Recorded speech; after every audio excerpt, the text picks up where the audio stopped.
Peace and blessings. Klingenau.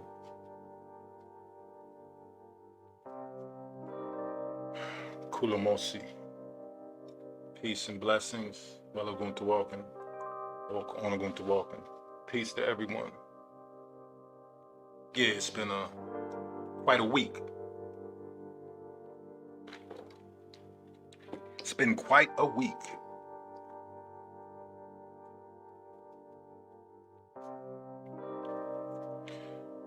So we are bringing to an end a very special week. Tomorrow will be the unofficial final day, when really our remembrance and celebration of our brother Two Clouds will happen every day as long as we're here. But this is a Friday, and I don't see any better way to kind of bring this week to an end rather than have a conversation with Two Clouds' beloved mother.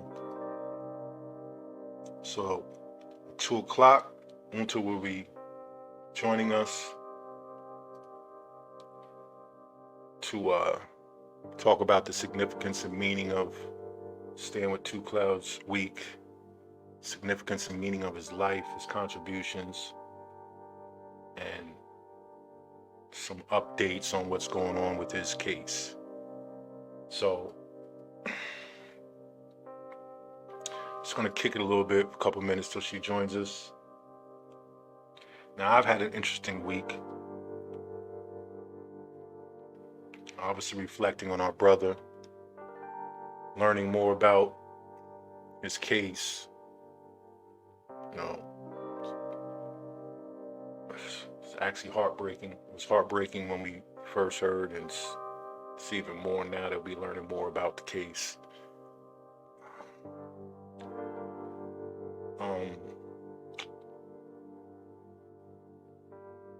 What I've noticed most recently is this is a little off topic, but what I've noticed this week is there's definitely a disconnect between the generations. And I'd like to say this: I'm a 53-year-old man, and we're sitting here talking about a young brother who passed away at the age of 30. That's 23 years. But when I was around this brother, irregardless of his age, I felt like I was speaking to an elder.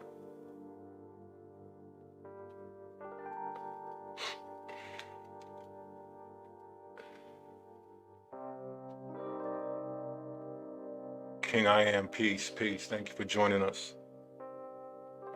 So, when we talk about the generational gaps, right? I don't think it's a conversation that everybody could be thrown into, because I think there are a lot of great relationships between the older generation and the younger generations. You know what I'm saying? But what I have noticed about some of the younger generations is,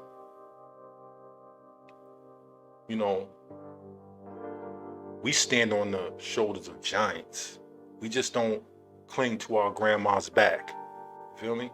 We stand on the shoulder of giants, those who came before us and laid the foundations, the path. And though they might have been in error, right?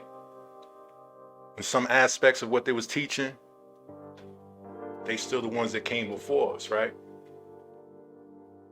I grew up in the 80s, right? Shout out to historian. He pointed out that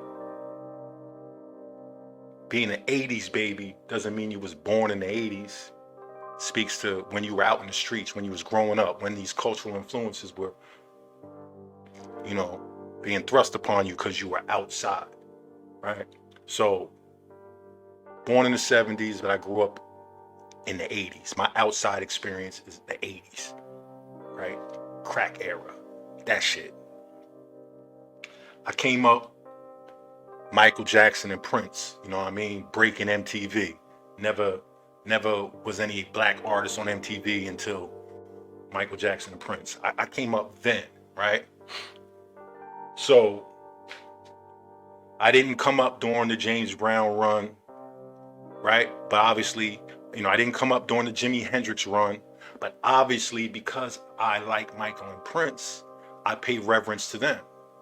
So whether I thought Michael and Prince could sing better than James Brown, whether I thought they made better music, right?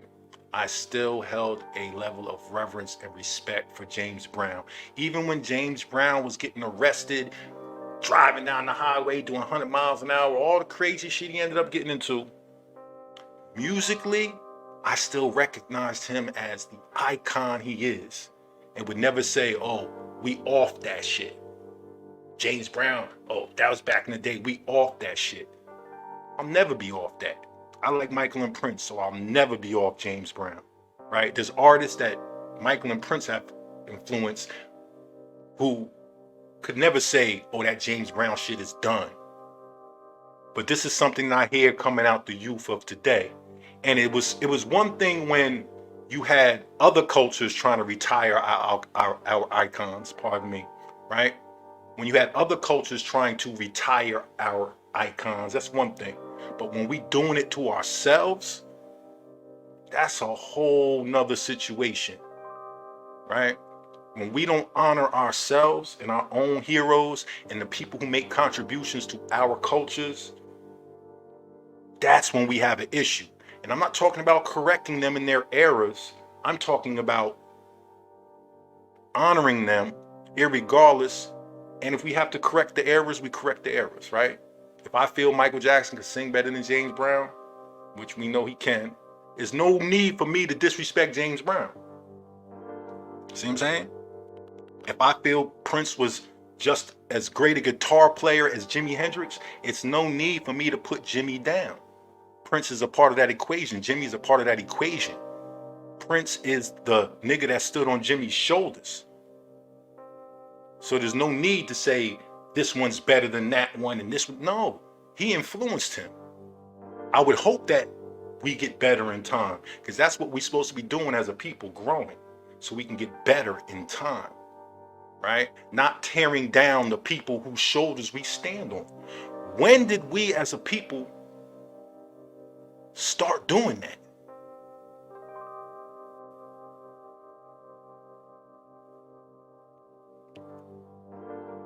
I'm at a loss. So I hear a lot of the youth, because of their access to the internet, they feel like they can rewrite and redetermine the past, a past they were not a part of, right?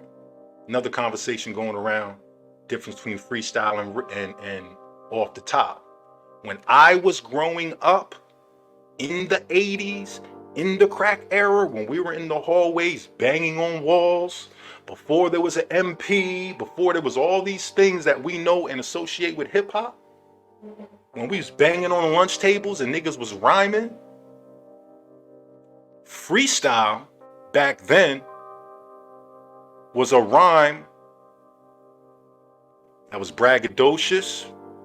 It went all over the place. It didn't have one set topic. It was a freestyle. Now, when I was growing up in the 80s, a freestyle was different than off the top. Niggas would stand in ciphers and freestyle. And then when shit got real hectic, motherfuckers would say, okay, no writtens. Which means now it's time to go off the top. So you have a cipher full of 10 niggas spitting written freestyles. And then when motherfuckers up the ante and say, now off the top, no written, that 10 MCs in the cipher get reduced to about 3 or 4. And out of those 3 or 4, maybe one or two of them can really go off the top. So now you go from a cipher of 10 niggas rocking written freestyles to 2 niggas battling off the top. That's the hip hop I grew up in.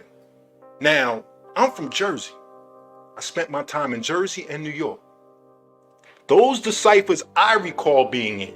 I remember niggas saying, I gotta go home and write me a freestyle for the next cipher. I remember when niggas could, oh no, that nigga be going off the top. He a different type of animal. Yeah, them niggas can rap, but that bro, go off the top. In my hood, the nigga that went off the top, that I was around the most, my bro Najee. Nah Fox could go off the top and body shit. But because I've been around him and he was my man, I also knew when he was dipping into his own written. See what I'm saying? Like freestyles was a bit of, like back in the day, a freestyle was some written and then you start going off the top to tailor it to the moment. But, people want to sit up here and say shit to me like anybody 40 years or older will know that you don't know what you're talking about. So you're saying to me, anybody 40 years and older, anybody. Well, I'm 53. Do I fit into that anybody category? And I lived it. So my point is this. We have real lived experiences that as older people, we'd like to be able to share with the younger people. Not in a competitive nature, just so we can all grow, right? My future is rooted in the youth of today. My future ain't me. I can't control my future. When I speak in terms of cultural or people, right? I can only control what I do and how I add on. But the future is going to be determined by the people who are even have yet to arrive here.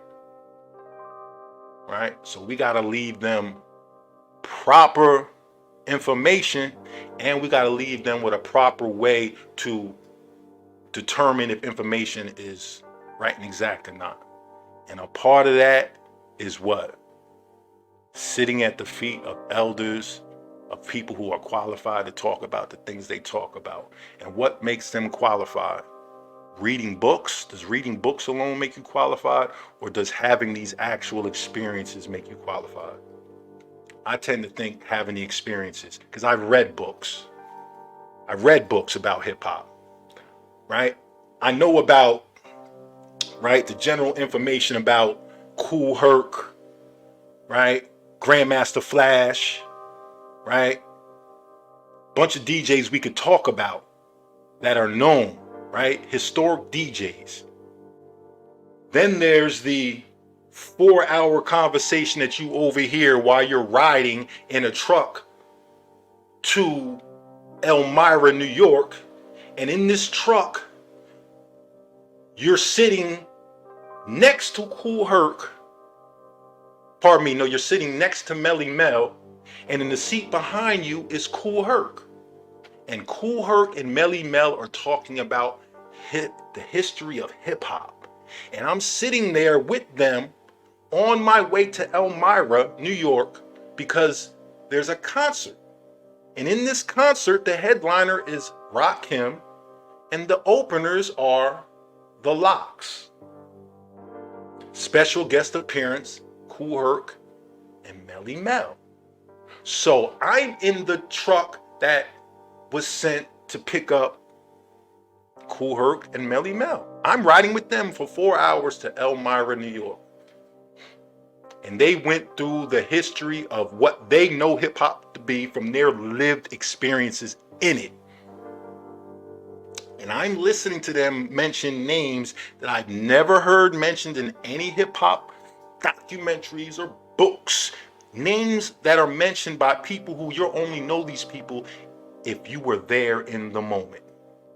So now I'm sitting here as a student of hip hop, a product of hip hop, and I'm listening to Melly Mel and Kool Herc have an intimate conversation about hip hop. Honest. I'm listening to Melly Mel say things I've never heard him say in the public, right? I'm sure some of y'all can imagine what these things would be. Talking about the 70s and 80s and what was going on, right? So now I could have sat there and pressed record on my camera and recorded the audio, but I think that would be disingenuous. So I said, you know what? I'm just going to sit here and take all this in and listen to these people, right? Peace, Sean Ruffner in the building, LL in the building. So, like I said, once again, we're sitting here waiting for our guest to pop up, and then we're going to jump into the interview. I'm just talking a little bit on the climate. So let me get back to the story. So I'm in a truck, like I said, Kool Herc, Melly Mel, and they talking about the history of hip hop. And that's when I realized, damn, it's a lot more to this than what we generally know, right? And irregardless of what I may think, I have to defer to these people because these are the culture bearers. And not only that, but they were there. We did a documentary about 15 years ago called the Nicene Council of Hip Hop. It was all about the preservation of hip hop. It's one of the first documentaries I did, right? All about the preservation of hip hop, right? All about creating museums and places for people to go. So when we have conversations about, is a freestyle written or is it off the top? Are they one and the same? Are they different? Can a freestyle be written? Can a freestyle be off the top? We can actually go to a place where it has been determined by the bearers of the culture. So we don't have to have these opinionated conversations, right? To try and bolster our own egos. So at the point where I start to see ego get involved, I try to bow out because I can get on my ego shit. I can get on my petty ego shit and turn it into something else. All while standing on facts. But I'm starting to realize that's probably why people don't like me. That's probably why I'm not well liked, well received. That's fine though. I'll adjust my approach to people. Okay? But under no circumstances am I going to allow somebody to minimize or devalue my experiences. So this conversation was about, don't let anybody take away your lived experiences, irregardless of what is popular, what people commonly think. Hang on tightly to your experiences, right? Do the best you can to really comprehend and understand the experiences you have. So, okay, we're waiting on our guest now. She's having little problems. Probably got to find a place where she can get some good reception. But yeah, so it's conversations that we should be having as a people, whether we agree with each other's positions or not. That's something that we need to have so we can grow. I'm open to all these conversations as long as it doesn't turn personal. You know what I'm saying? As long as it doesn't get petty. Because I'm telling you, I'm the fucking petty king. Tom is petty and the motherfucking Heartbreakers. Tom is petty and the Lonely Hearts Club. You feel me? I get petty as a motherfucker and I pull out receipts. So I'm just gonna fill a little time. Our guest is having some technical difficulties, so I'm just gonna be patient. Let me see if anybody want to come up. I'm gonna drop the link for you. Feel free to come up and address whatever issues you like, any conversations you'd like to have. You know, it's a lot of people out here trying to produce my narrative. People want to watch my videos and then remix them on their P. Diddy shit. Thinking I'm going to take that. But I'm not. But what I'm not gonna do is get up here and argue back and forth with you niggas over truth. I don't argue over the truth. Just like you niggas ain't fucking warm in the cold. I don't argue over that shit. But I will show and prove, because that's the culture I come from. We show and prove.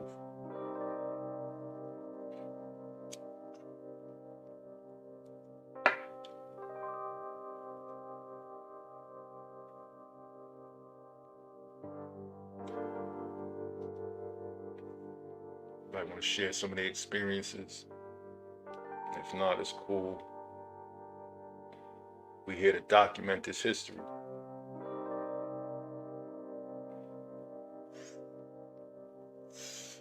Here to talk about the achievements of our people.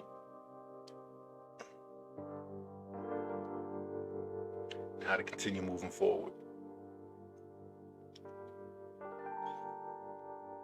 So it's in the DNA. Yep.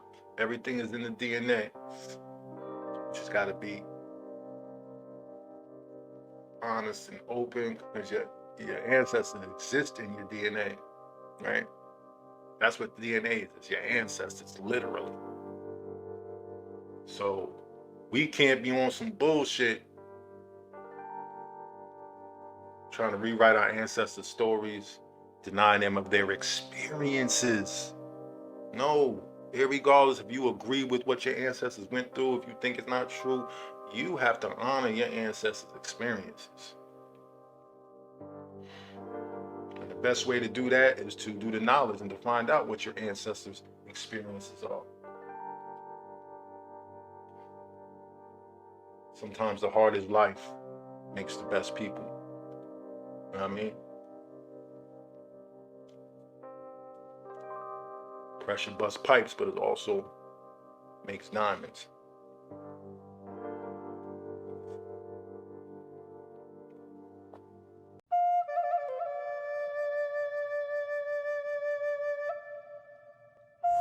This tree right here, right? Beautiful, big, what's this? Maple tree. Beautiful, big maple tree. Sugar maple tree, actually. You know, the sugar maple tree produces the good syrup, you know, that we all know and love. Before you get to the maple syrup, you know, you have to tap it and you get the water out of it. My ancestors didn't just say, we can probably drink what may be inside of this tree. Instead, we watched. So we watched a bird that we call Memacohquest. It's the biggest woodpecker in the Northeast here. Beautiful bird. It's actually where they get, this is just a fun fact, Woody the woodpecker from.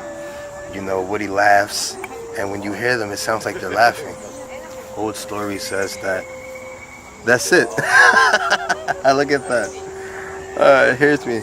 So, long time ago, the tree, the maple tree, the sugar maple tree, it had an itch, a bad itch that it couldn't get to because it was deep within its bark. These beetles had burrowed within the tree, and as they were burrowing, it was itching the tree so bad, but it couldn't get to it, you know, with its limbs. So it called out, help me, weech man, you know, someone help me.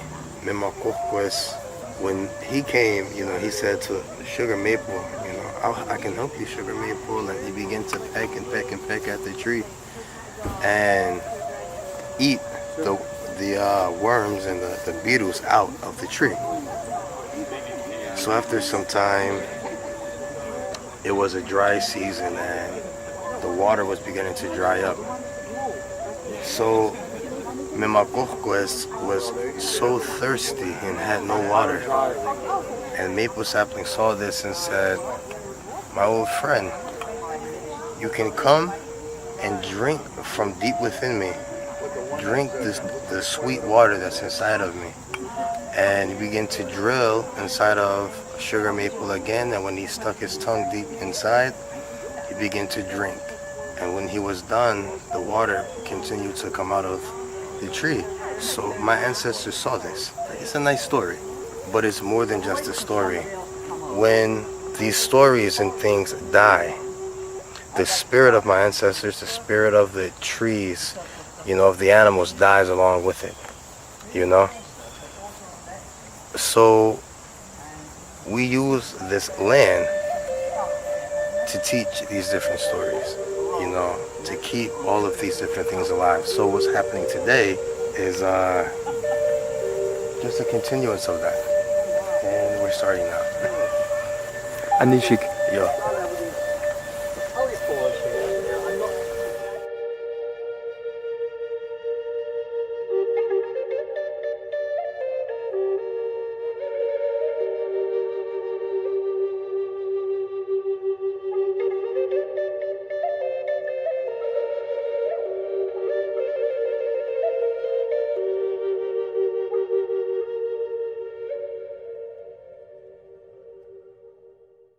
You got me? There we go. Hey, Hey, peace. I was sweating, Queen man. I'm now. How like, it you won't let doing? me in. Oh I'm no. fine. How Did you you did you doing? I'm good. Did you switch to Safari or it just worked out? Yeah, I tried Safari several times and it wouldn't go through, and then bang, it just went through. I'm like, all right, Okay. Creator heard me. Mm-hmm. Yeah. Absolutely. So how's your day been? It's been busy, I'm on the road per my norm. And Yeah. yeah, other than that, it's cool. I can't complain one little bit. Okay, so this would be the second annual Two Clouds Remembering Two Clouds Week. Yeah, yep. Yeah. So how has the week been? Obviously it's a tough week. You're a strong person. But I know it's tough. So what has Yeah. it been like this week for you? Like you said, tough. Been doing a lot of things. I normally do a lot anyway pertaining to cementing his legacy. You and I have spoken in the past. So I'm always doing a lot. So really this week has been sort of more of that. The 25th, May 25th, which was it would have been his 32nd birthday. Mm-hmm. So is he a Gemini? Last year we was, huh? So is he a Gemini? What'd you say, Turtle? Was he a Sure Gemini? enough, he was yep, and very Yeah. proud of it. Yeah. I'm a Gemini too, so I had to make sure. I didn't know if he was Oh like, yeah. right before or okay. Shout out to the Gemini. Shout out to my bro. I mean, he wasn't a Leo, but it's good too. Yeah. It's all right. It's all right. Shout No, out I'm just to the joking. Leos. I'm just joking. Nah, yeah, he's Gemini. Like I said, very proud of it, and he could find some Geminis too, boy. Oh yeah. But Well, he found one here. He found one here. oh yeah, for sure. And he was very aware of his twin. But yeah, so we restored this year. We restored 9 people's site to them in his name. Last year for his birthday, we restored 10 people's site through the Himalayan Cataract Project. Um, then the same day, I set up a children's table at the Mawa Museum. We finally finally started the children's club, um, which is ICTS. I stand with two clouds, and the whole stand with two clouds week is really meant to be sort of a precursor to the rest of the year, and Mm-hmm. really want to. The goal is to inspire young people, primarily us old heads too, but young people Mm-hmm. primarily, to get involved in doing their part for the community. We're all responsible for one another, and age doesn't mean anything. There's always something we can do. So we finally started building that club. um Okay. I've been writing the emails and doing stuff like that, like I've always done. um Last year I tried to do more sort of hands-on, um giving books and things to the children hospital, food to the people and things like that. This year I've been more dealing with another side of Beyond Clouds and securing his legacy. So, I work with the Mawa Museum, and so, I try to do things, work in the archives and leave a paper trail, not just the Mawa Museum, but other historical society and institutions, but sort of leaving a paper trail of him, Clouds and his work, of the Ramapo people, of, indigenous people in general, laws and stuff like that. Things that the coming generations will need access to. And, I know you know this because this is a great part of your mission. But certainly Two Clouds is well aware that if we were not in the archives, in the libraries, on paper and documentation, then, that's just another form of, paper genocide. We don't exist. Mm-hmm. This is a lot of the problem that the Ramapo people have when it comes to outsiders, saying that they are not indigenous and stuff like that, because, you know, there's not a lot of paper trail for them. Yeah. So, I work to continue that for him. And, just a lot of different things been going on for the week. But again, the same stuff that I do all the time. Absolutely. Absolutely. Well, we definitely appreciate and honor you. Um, as I stated before, Right back at you. Mhm. absolutely. Thank you. I knew Two Clouds from a distance, and we got closer, toward, in the last probably year of his life or so, started to have more direct conversations and stuff. But, he's somebody I admired from a distance. Never knew he was as young as he was. Um, Yeah, yeah. and Yeah, he just turned 30. yeah, I definitely was. We had talked about starting a warrior society. That's something that he wanted to have a conversation with me and my cousin about. Wanted to come down to the land to in our territory and begin to get the youth involved. I mean, I Mm-hmm. was very that was something that I was excited about. You know what I'm saying? Having the opportunity to work with him on something like that. So it's only natural that I feel like I involve myself and be a part of working with you to continue his legacy on. And as I stated before, we just getting started. You know what I mean? Mm-hmm. Definitely. We intend to carry this on. You know what I mean? And as we grow, so will his legacy and the reach his legacy has. So definitely want to let you know we Definitely. will be doing our part. You know what I mean? Thank you. Yes. I Absolutely. appreciate you. When I reached out, first of all, let me start by saying, stay excited. His Warrior Society is going to live. So I'm gonna just leave it at that Absolutely. right now. Um, that's something at the forefront. Um, and again, we'll talk later on,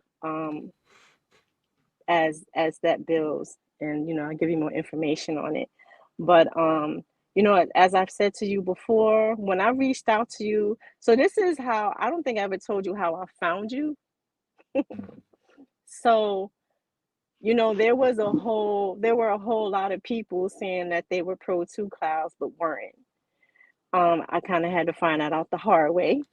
That's all right. It's a Yeah. learning curve.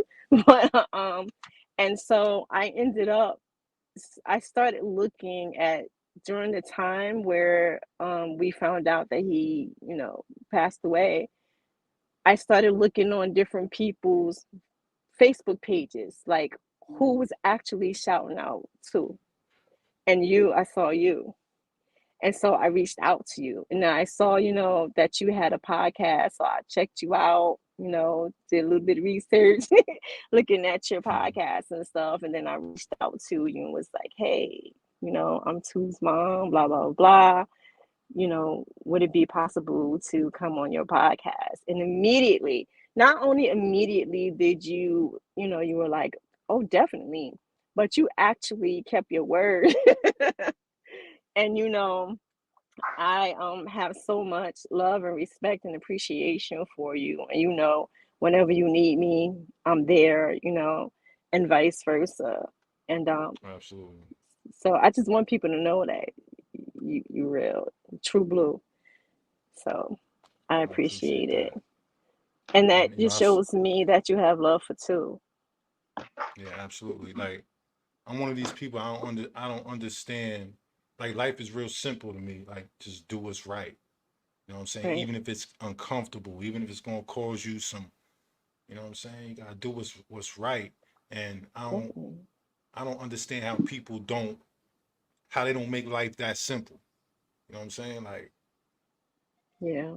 the path is already set out for you. You have decisions, what's right, what's wrong. If you just make the decision about what's right, regardless of where it leads you, you know what I'm saying? You in the right. Mhm. Can't nobody argue with you about your intentions, none of these things. So, you know, Mhm. my spirit says this like this is right. Like, you know what I mean? How do you Yeah. even question it?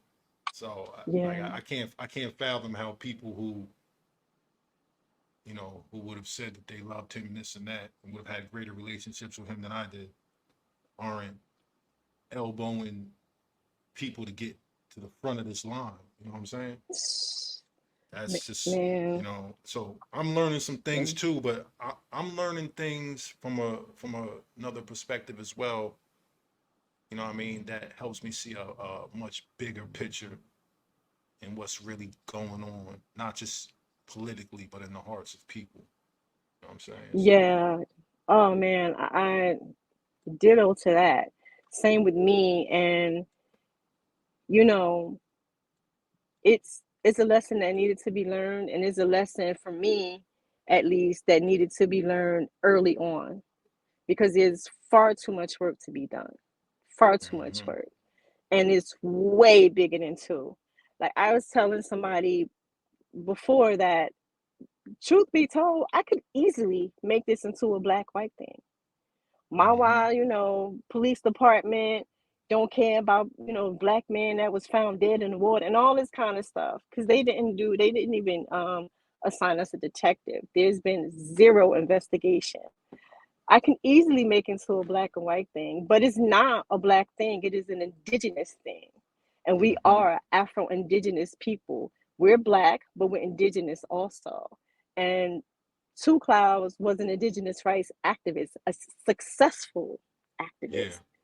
And so I think it's only right that this should be used to push forward his mission and, you know, create a willing. That's exactly what's going to happen. We're going to use this because I'm learning.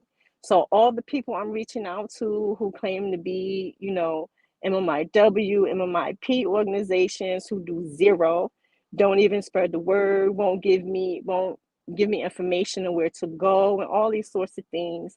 You know, these federal organizations who shoot us down and say, "Oh, sorry for your loss, but he's not federally recognized." So, you know, one of the harsh realities is, and I find that it's really hard for a lot of people to understand this, and certainly um, not disrespectfully, but just, you know, my observations and my analysis.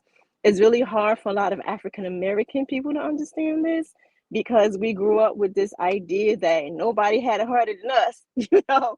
So hmm they don't understand that indigenous people do not exist. We don't exist. They don't give a damn about us. And they give even less a damn about us if we are not federally recognized. So if you are state recognized or not recognized at all, you literally don't exist. They do not care. They will not help. And I have reached out to dozens of organizations, you know, federal, state, you know, American government, indigenous, there's no help. And so all that does is fuel me to say, you know, I believe that creator gave me this mission, you know, to sort of take my son's baton and move it forward as best I can. With him, I believe, helping me from the other side. You know, we're still partners in this, but it needs to be used to push forward the indigenous agenda, hmm you know. That's how I see Absolutely. it, And Two's goal was always absolute sovereignty for indigenous people. And Mm-hmm. that's how he came up. We that's how we lived, We educational sovereignty, I've this is my 26th year homeschooling. My daughter is about to graduate this year or next month. And then we're already started with my grandbabies. Um, um, health sovereignty. I raised two vegan. I was a holistic healer and all these sorts of things. So these are things that are real to us.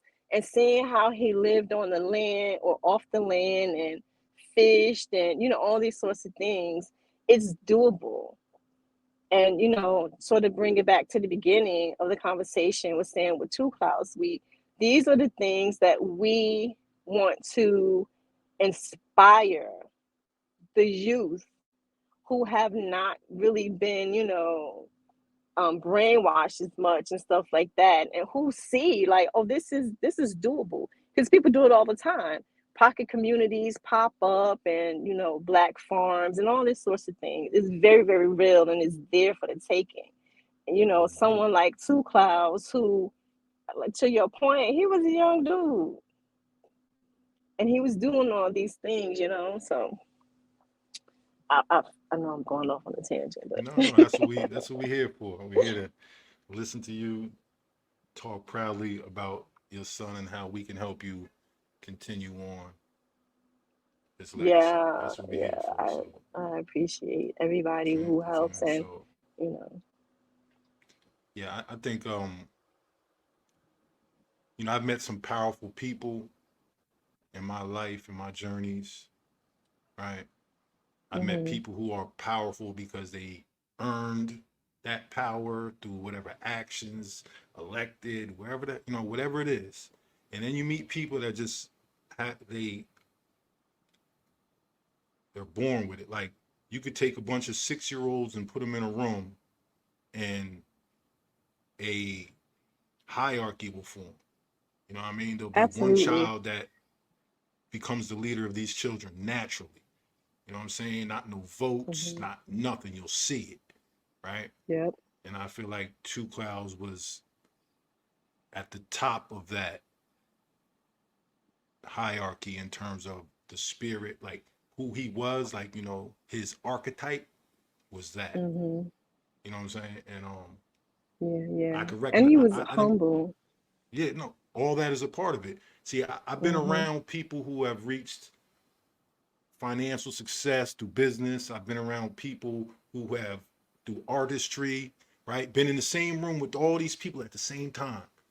The hmm financer, the artists, the people who help the artists make the dream come true. You know what I'm saying? I've been in all these hmm people in the same room, right?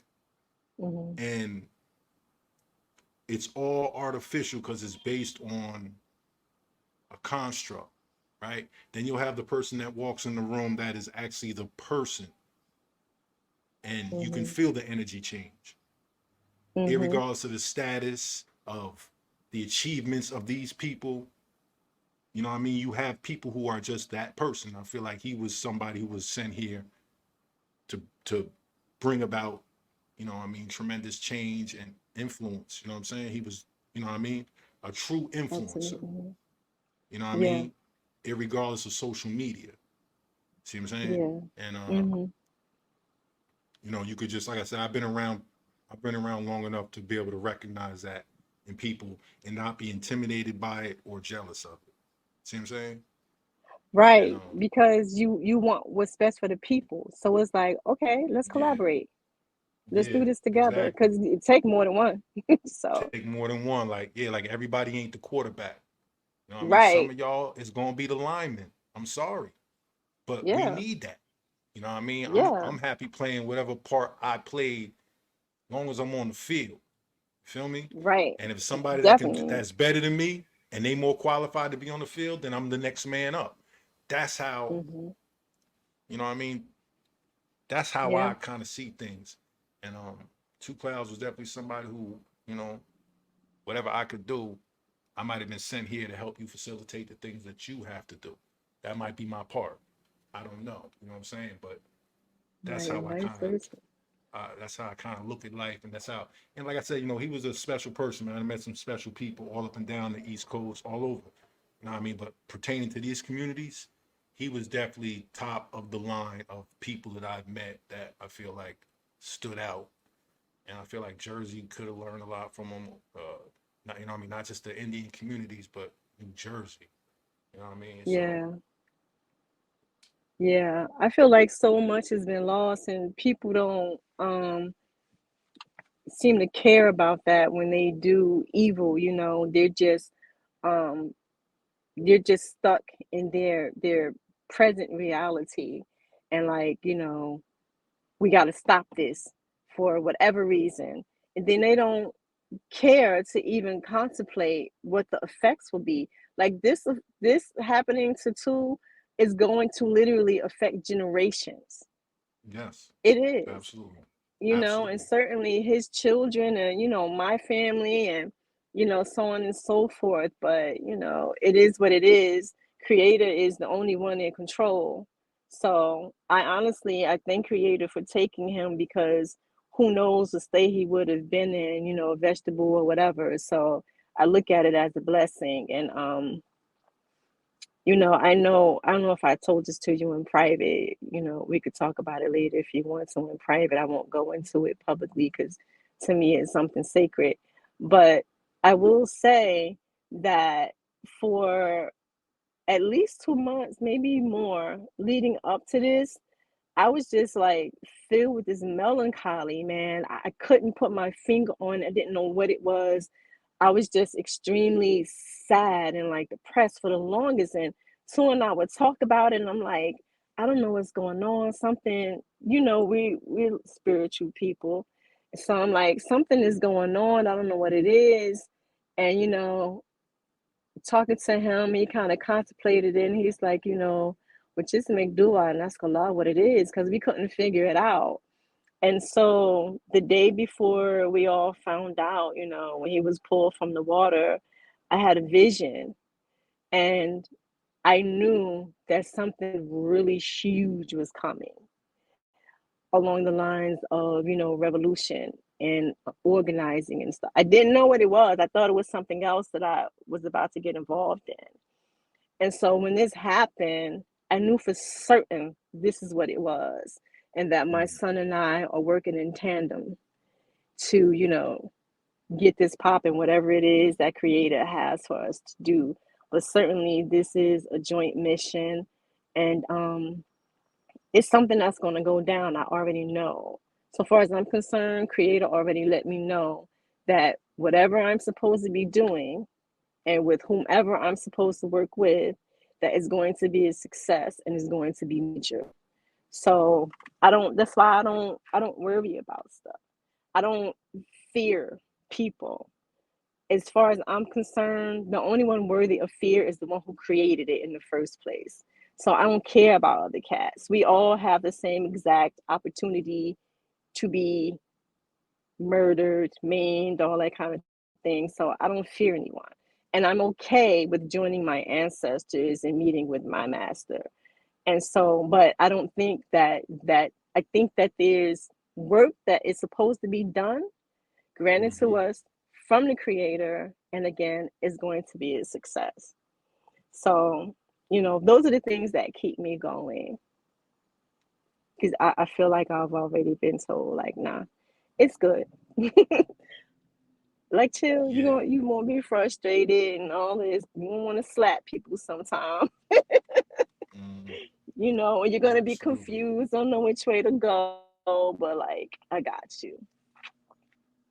A lot of great movements. I mean, I feel like every time we lose someone, something should be born from that. Like in a manner such as this, someone who stood for something, something should Hmm. be born from that. You know what I mean? Um, I've Hmm. watched a lot of people. Like I said, I've done a lot of work, community based, supporting the community. You know what I mean? As a filmmaker, right? So Hmm. I've been involved in a lot of these situations where people lose a loved one to police brutality. Then those people Mm-hmm. go on to become leaders. Their children, you know what I'm saying, go on to Yes. start movements that, like, Yes. I've been around a situation where a child lost her father, and while like she had no direction, couldn't imagine her potential in life, just out here wild and living, loses her father, and that focuses her in such a way that she creates an organization, you know what I mean, that even though she ended up Mm-hmm. losing her life, an organization was created that's going to live on to carry on these people's legacies. You know what I'm Right. saying? And now this becomes groups of people, not just one person, groups of people coming together to accomplish Yep. great things. So like Mm-hmm. that's I think that's something that should occur. That's what we all should aspire to. You know what I'm saying? Definitely. Because we can't finish the mission ourselves. And if your mission, if you can complete it yourself, it probably wasn't that great of a mission. You know what I Right. mean? Like, Right. you know what I'm saying? If you can Right. complete it in your lifetime, you probably ain't striving for the shit we need. You know what I'm Right. saying? Like going over there and sitting in the corner Yeah. about So you reading gotta the plant these inhabited. seeds and Mm-hmm. hope that it's taken up and has a Mm-hmm. life of its own. And I definitely I feel that way too. I don't know about you, but I came up more so as, just black African American. And mm-hmm, like I told you before, I was born into the Nation of Islam, and even though I didn't grow up in it because the Honorable Elijah Muhammad passed away when I was still a toddler, but my mother instilled those things in me. She's an MGT, and so I've I tell people I feel like I've literally been groomed for this moment. And so I studied a lot of the greats throughout my life, from Garvey to Malcolm, of course. But when you look, the one who really got me through this in the beginning was Mamie Till Mobley. mm, Because what happened to her son, that evil that happened to her and her son, she could have just fell to pieces, laid over there in the corner and just, went through life in a blur. But she started an entire movement, the civil rights movement, that has helped millions of people, hundreds of millions. That's, inspired other nations to stand up and fight and, all these sorts of things.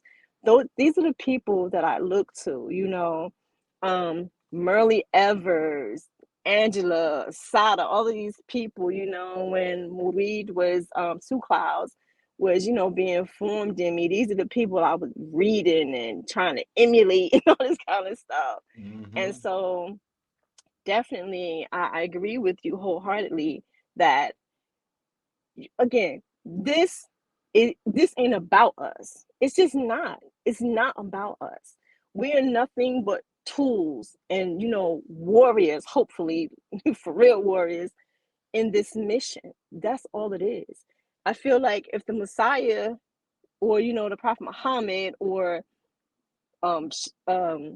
Malik Shabazz, or if all these people can be criticized, condemned, murdered, who the hell are we? Who are we? Why Mm-hmm. can't it happen to us? Yeah. But it's all You for the mission. It's all for Creator. absolutely. And You some know, of it's us it's gonna have to fall like that, but not it's really falling. Hmm. no, but it's poignant as you say that, right? Like for a lot of people, right? A lot of the influences that we look to, Malcolm X being one of them, right? You Hmm. spend a lot of time in Harlem and you're out on 125th Street, you can go walk up the street around the corner and go walk past the Audubon, the Hmm. place he lost his life. You know what I mean? Yeah. That if that's not a reminder, you know what I'm saying? Like that's Hmm. historical. That's a part of reality, right? Yeah. And so it's like standing up for something in our communities, we know what it come to. You know what I'm Mm-hmm. saying? If you really get to, if you're really doing what you're supposed to be doing, like you always putting yourself in a situation where a climate can be created where something like this could happen, and Mm-hmm. you know it's not addressed properly. You know what I'm saying? So I Mm-hmm. just say that to say that, like, anybody who stands up for anything in our communities for our people, this is a reality of that. You It know what I mean? is.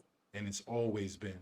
And everybody that is a part of it, right? I'm sure that's something that we have had to deal with. You know what I'm saying? Mm-hmm. Like, Mm-hmm. have thought about, have accepted that this could be the reality. You know what I'm saying? Like, ain't really no Definitely. rewards for this. Right. You know what I mean? You're Especially either if the about it or people, you're not. yeah, and especially if the people don't stand for you and stand up with you, there really aren't too many rewards in it, because what you're trying to do is generational. You know what I mean? So Mm-hmm. I Definitely. feel at And least we you can know, give people their flowers right, when they gone. You know what I'm saying? right. So, Yeah. this is, Two like and I I, said, we it's, used to talk about that. yeah, absolutely. Definitely. We used to talk about it because again, we studied the greats. We see the ones who made it through and still doing their thing. Again, like the Angela Davises, she's still up there. Mm-hmm. um, and the people who gave their lives to the people. But Yeah. we're like goofy, so we used to like kind of laugh about it, and we would talk about people who are familiar, with the Bible and stuff like that, or Quran. We used to talk about how Yunus, who is Jonah, and the story of him in the well, and he used to say like, listen, this is what Creator has for me. When I'm gonna run, where I'm gonna run to. So we would Mm-hmm. talk about Jonas like, look, Allah will put you in a timeout and you still gonna have to do it. So you're gonna have to do it the hard way or the easy way. Might as well just do it. And Yeah. we were always well aware, he would call me again. He, especially in the early days when he was first starting, because he was only 24, Yeah. and he would call me, or the first time he went out for an action, he called me like kind of shaky. He's like, Umi, I'm going to an action. I'm like, all right, cool. I don't know if I used to do that. And he's like, yeah, but I might get locked up. And I was like, well, that come with revolution. Yeah. And he was like, man. He was like laughing. He was like so happy. He's like, yo, I thought my mom's is gonna be mad. So I said, yo, it ain't like you getting locked up for selling drugs to the people. Yeah. 'Cause I Yep. always told my kids, get locked up for something dumb if you want to. I don't do no biz. But if you get locked up for fighting for the people, for revolution, I'm there. I'm Yep. on it. And so, we would have those conversations. And even, when they used to be shooting at him out there on the land and stuff like that, again, he would call me like, yeah, Umi, they shooting at me, like they trying to kill me. Like he didn't know if he should stay up there or leave. Again, it's the early days. And again, I would tell him I always taught him always that one, if you're gonna like, he'd be out there trying to be in the streets and he's a youngin'. And I would tell him that you have to die for something that is worth it, not for Mm-hmm. something stupid, doing little dumb stuff out here in the streets. And when he called me with that, I told him the same thing. Only you can say what you're willing to die for. But this comes with revolution.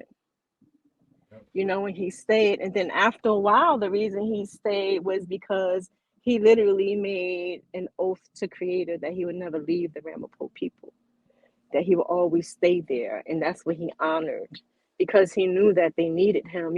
Again, he was 24 years old. He had no experience with deeds and treaties and fighting these, racist millionaires in court. You know what I mean?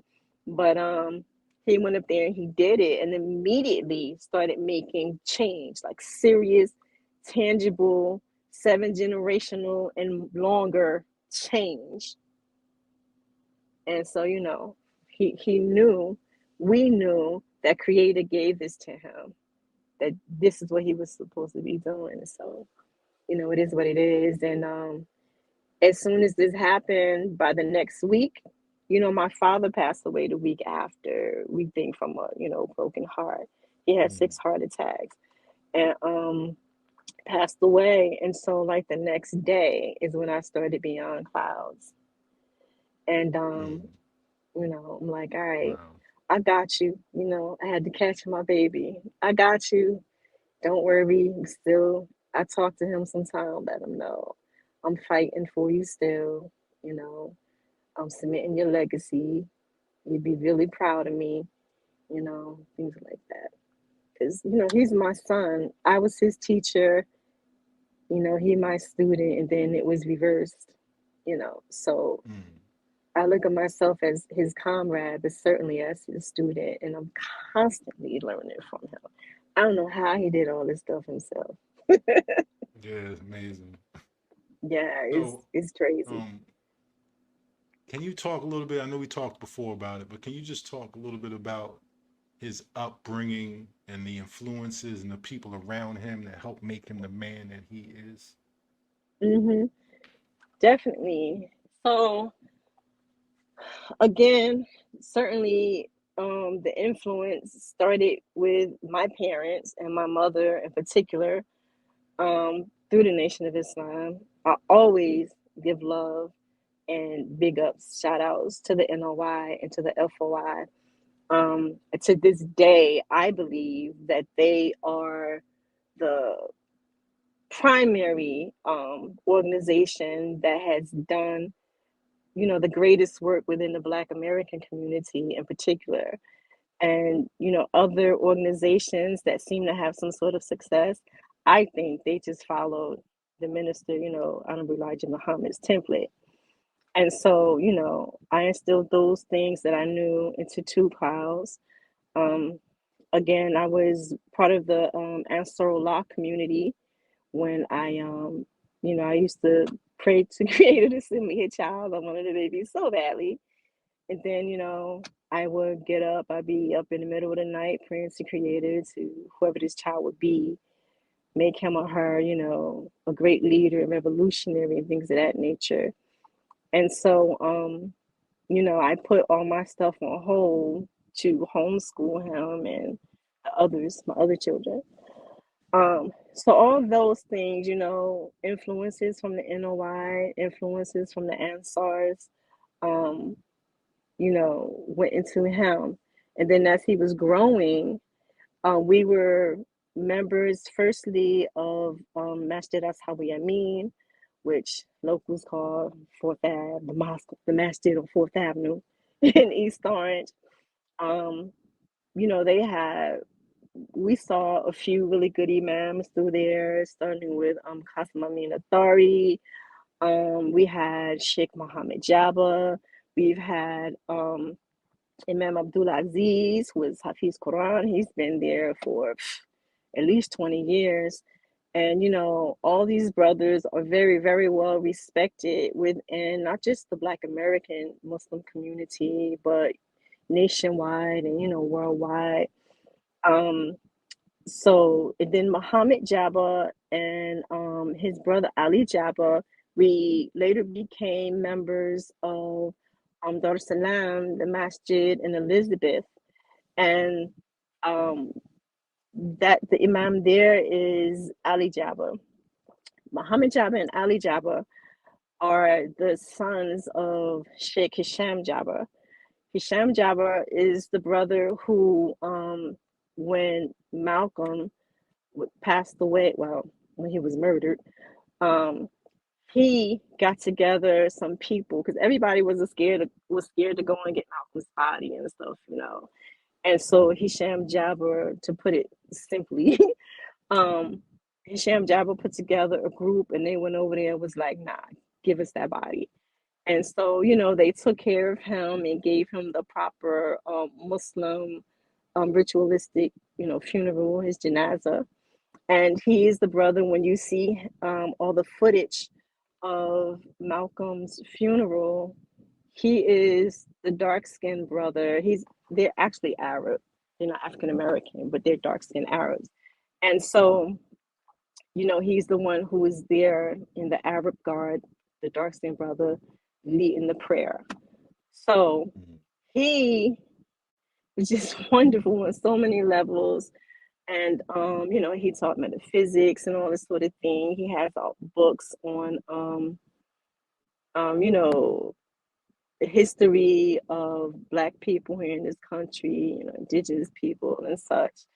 So Murid really sat at the feet of Muhammad Jabba and Ali Jabba. And Mhm. I'm sort of like Murid was really like their, nephew or son, especially with Imam Ali Jabba. Boy, he kept a hold on too for me Mhm. when he was young and trying to be in those streets, and I would call him like stressed. I'm Yeah. like, Now, he's okay, he's okay. to be Hmm. clear, like all this was taking place while you were living in Newark and East Orange. Am I Oh right? yeah, oh yeah, yeah, yeah, Yeah. Just yeah, just so the people understand the type of environment that these were the people that were raising him up, but the yeah. environment he was being raised up in was one that presents the typical challenges that we find in inner cities all Hmm. over North America, all over the United States. So it's not like he was coming up in an environment where he was living in the suburbs somewhere. No, Oh he was no, coming up in the hood. absolutely. People have these ideas about Norkites. I call us. I don't like to say Norkers. Norkites. And again, we have 7 generations born and raised in Newark in my family. And Newark is and has always been a protest. We ain't taking your type stuff. Always. When Europeans first came over here with the Joker, the second church that was I can't Second Presbyterian, I think it is down by Military Park. That Joker, Mm, that the guy who started that was because the first church was trying to tell him what to do, and he's like, "You can't tell me what to do. I'll make my own church." You know. mm, So this is the flavor, the energy in Newark. We are a gotcha. protest town. We stand up. We're fighters. We're warriors. You know what I mean? And so this is what he came up around. But again, it's important who you have your children around. So it just so happens that being Black Muslims, and again coming the route that we came, there were a lot of people around us who also came through the first resurrection within the Nation of Islam. So they still touted a lot of those teachings and stuff like that. And so even when I wasn't there, if he was just chilling with the brothers and stuff like that, he sort of navigated towards those types of men and women. And so, that's what was instilled in him, that you have to stand up for your people. You need to know how to fight. You need to not be doing this and doing that because, like, that's not cool. You got a baton. And I also want to mention his father's side of the family, too. His father's people, whose grandmother was raised down in Newark because her father used to live up in Mawa on the Ramapo Mountains with the Ramapo, but he like fled and moved them all down the north. So they ended up identifying as Black people and like Okay. only. And so his grandma Cheney and his grandfather, they were Black revolutionaries, and they did a lot of fighting and stuff too. And that's how his father came up. um you know and so it's just everywhere. We have friends, Tree. I don't think you met Tree yet. We have Tree because I was very active within the poet scene too, poetry scene. So all them cats that he grew up there, and then we like house heads. So you got those cats, and they were also, you know, came from the Ansar community, and just everybody around him fed him. So it's not like it's just mommy talking all this crazy stuff and everybody else Hmm. out there ain't talking. Like Yeah, everybody was talking the same thing. And the everybody community. was talking about revolution. Yeah, Yeah, everybody was talking about revolution. Everybody was doing their part here and there. So, you know, I he think was like, people, mhm. no, no, I would say two was like a bit of like a next generation Tupac. Yeah, exactly. Hmm. Exactly. This is, you know, and so, you know, like with our generation, because we're all the same ages, you know, around Tupac. Like when we heard the stuff he was saying, it made sense because we were like, Yeah, hell yeah, you yeah, know, it's just, you absolutely. know, what it was.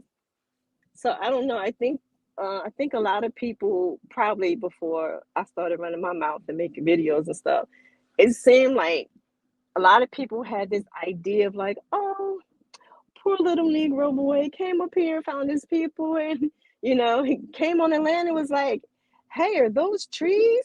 You know, like Yeah, we like don't have those where I come from. Is that water? Like, why is it so big? You know, and then poof, he became a revolutionary, a great leader. No, he was literally, I begged Creator to make him who he was. My mother, my ancestors, I'm sure, begged Creator to keep this going in the line, you know. And even, you know, mm, my father and my father's people, us being Bahamian, you know, West Indians, we about that life. yeah. So, So he was like the perfect mixture of all these revolutionary spirits. right. And let me not keep my grandma out of it either, you know, and my grandfather. So, you know, we're holding Oshoni from Hmm. my mother's father's line. And again, they were about that life. And my mother's mother is, she always told us Irish, German, English, and Welsh. We are all, and I ain't trying to toot nobody's horn. I ain't had nothing to do Phone with this. disconnected. I ain't have nothing to do with this. Um, they're all warriors, all revolutionaries. The Irish been about that life forever. And if you see how they be like rallying and, you know, going ham about Palestine and stuff. They've been doing this. They've Hmm. been doing this with the Irish Revolution and all that. The Hmm. Germans, my family started in Newark from my German side, coming over from Baden. They've been about that life. They've been standing up for Black people. They've been standing up for people of color in Newark. Yep. So when nobody else will mess with Black people, nobody else will allow Black people into their hospitals and stuff like that. They were the ones standing up. Absolutely. So it's just who we are. Mm. You know, you made me think of the IRA, right? And what was going on. A lot of people don't even know about how those people were over there fighting, you know what I mean, Hmm. and fighting for their freedom. This is like when we're growing up, 70s and 80s, we're hearing all about Right. this stuff. And these people are Hmm. like in the streets fighting. Like, what's going on over there? Fighting. Like, that's the Yep. IRA. They standing up for their rights. And look, there's a bunch of Exactly. white folks fighting white folks. You know what I'm Right. saying? Because they're Yeah, not so, white to them. yeah, They're yeah, no, yeah, Irish. that, You're yeah, them. You're that. You're that. You yeah. know. Yeah, yeah, exactly. So, you know, we under this idea of, like I said, white folks not realizing they had their own struggles. That revolutionary spirit existed within them. And a lot of the ones that were coming here that people want to say the settlers, a lot of them were coming here under that same energy of trying to get away from people who were oppressing them. You know what I'm saying? Right. And they had a revolutionary spirit and they were coming here trying to not, you know, like that revolutionary spirit wasn't something that was targeting. It was just a part of who the people are and standing up for themselves. You know what I'm Right. saying? So that's a Hmm. quality that exists within all Hmm. people under, you know what I mean, certain circumstances. So yeah, I just this like I Hmm. said, just talking about made me think about the IRA. I'm like, yeah, they used to be banging it Definitely. back in the day. Listen. You know the whole the fighting Irish trope. I know Irish people now. They listen. They don't play. Yeah, yeah, yeah. Nah, And I call definitely, them cousins. definitely. I'm like, "What's up, cuz?" Mm-hmm. You Mm-hmm. know, and I'm very proud of my heritage. You know, a lot of people see mixed race folks and who high yellow like me and everything, and they have all these sorts of ideas. But I'm very proud of how Creator made me. I don't believe Creator makes any mistakes whatsoever. And Mm-hmm. you know, I understand who I am and again, the job I'm supposed to be doing here, as did my Absolutely. son. And you know, people will look at Two Clouds and think he's a, you know, look at that black guy. When he's more mixed race than, like when you look beneath the surface, and that's with all of us. A lot of, you know, you know, out here in Jersey, you know what I mean? Like we Mhm. all are so mixed race, but look what we Mhm. stand for. You know what I'm saying? Mhm. Look what brings us together. Look how, you know what I mean, our communities identify and things of that nature. And it's really a beautiful mosaic of people all over the state who have, you know what I mean? And this is just not for Jersey, it's Mhm. everywhere, but I can only focus on Jersey. Um, Mhm. just a beautiful mosaic of people who have stood up and fought for their own rights in some way or form, you know what I'm saying? Like, Mhm. whether, like, you know, Jersey, right? You got the Muslim communities, you know what I'm saying? Mhm. People learning more and more about the native communities now. But you got all Mhm. the different ethnic groups. Like, look how Newark is set up. You know what I mean? You got the different Yep. parts of town that got different people that had their own struggles to establish themselves. You know what I'm saying? So Mhm. there's definitely a lot going on in terms of how people identify and how people deal with struggle up here. And there's a lot to be learned from all these communities, and you'll see that they got a lot more in common than they got uh, Absolutely. different. Absolutely. And I want to point out too, like, Tu was very proud of his heritage, like all of it. Again, I really I worked to, well, I consciously put that to my children. All my children are that way. And he's very proud of that. He didn't consider himself only indigenous. He embraces blackness, his Mm-hmm. Africanness, his everything. And another thing he was extremely proud of, and he made certain to let people know, he was extremely proud of coming from a matriarchy. He would tell Mm. people that all the time. And when he's meeting a lot of young people, especially who were out there, being liberal. And it's like, to me, my personal opinion, could be wrong, but to me, a lot of this, I think pseudo feminism is based in not liking men, or that type of thing, or downplaying men and all that sort of thing. Well, can And I he say would this? tell them like, mhm. I think it's based in not liking white men. So I don't even think black men had really enough power to be a problem. You know what I'm saying? Well, Honestly, I'm talking that's what about I the think. ones that he knew. Yeah, Oh I'm yeah, talking about but the ones they. he used to rock with. Okay, yeah, yeah, yeah. Yeah, yeah, yeah. Because he would have, 'cause he would have to sort of, I don't want to say put them in their place, but explain to them, like, he would tell them, like, I don't know what this feminism is that y'all talking about, because I come from matriarchy. The Yeah. women that brought me up are strong. They do not hate men. And also, and I'm not saying this is shade to anybody who's listening, but just saying our reality and what he would say. And he would tell them that they don't, like, we, of course, just as human beings, we may fuss and, all this kind of stuff with our mates and things like that. But there's not this sense of, you're trying to put me down because I'm a woman, and now I got to get your foot off my neck type of thing because I'm a woman.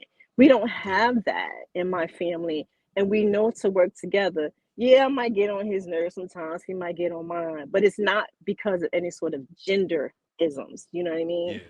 And so, he was just very proud, and he would tell people, like I said all the time, like, I come from a matriarch, and I don't know what y'all talking about, you know? Mm-hmm. Yeah, So yeah.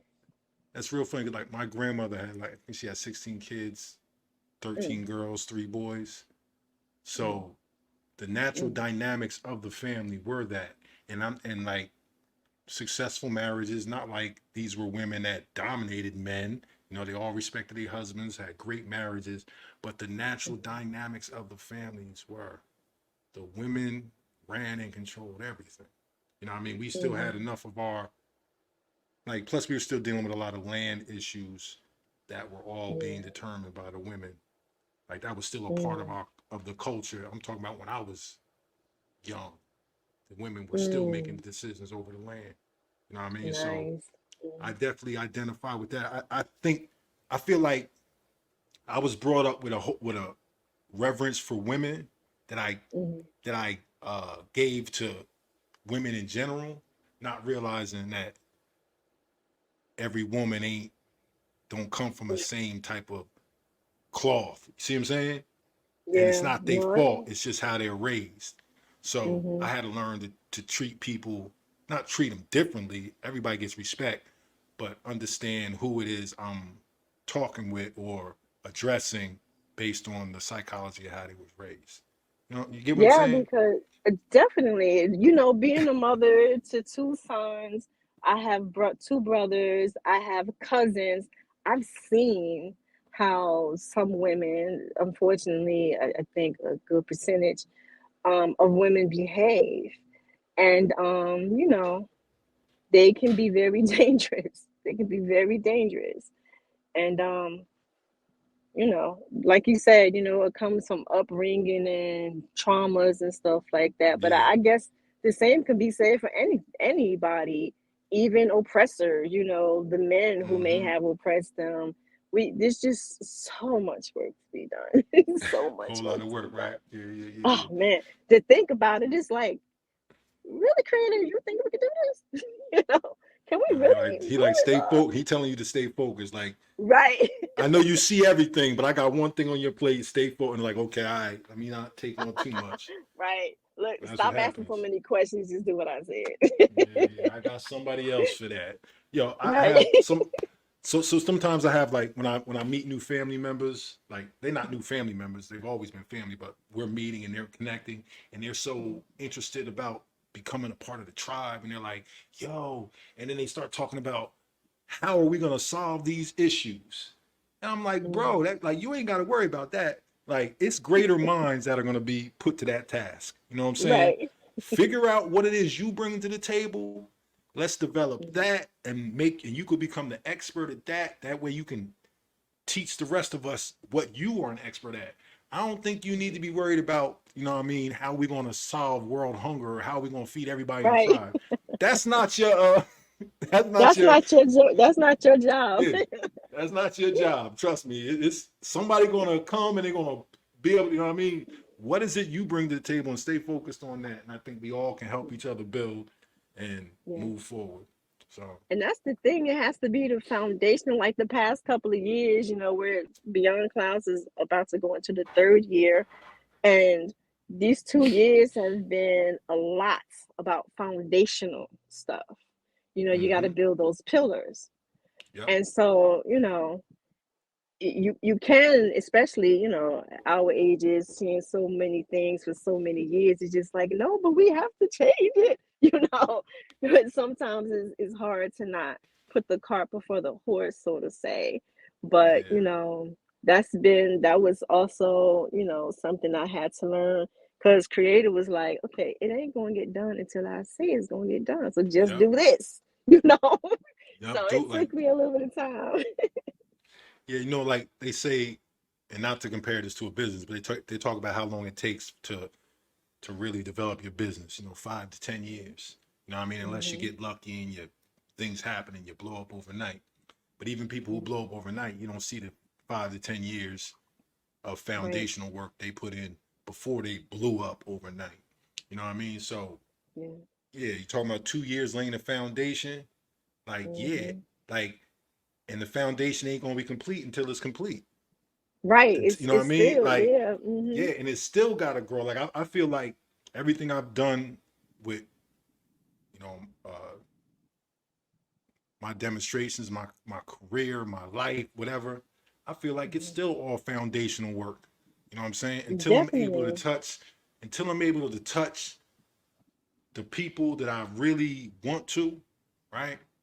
It's all Hmm. foundational work. Until I can have something where I can actually delegate and do things and create things, it's all Mm-hmm. foundational. You know what I mean? And I'm not in a rush to get to that point because I'm gonna get there when I'm supposed to be there. You know what I'm saying? Mm-hmm. Not before, not after. You know what I'm saying? Mm-hmm. So And yeah, I think here's it's the other important. thing. Yeah, yeah. Go ahead. I'm sorry. No, so I just think it's important to take your time and not putting any type of expectations on when my foundation is going, because like this is something that you want to last for generations. You know what I'm saying? So Right. And that's always my prayer too, to let this, first of all, everything that is done through Beyond Clouds, the WAMI, Women of Medicine Health Initiative, and all the other things that are coming through, my intention is for it to serve too.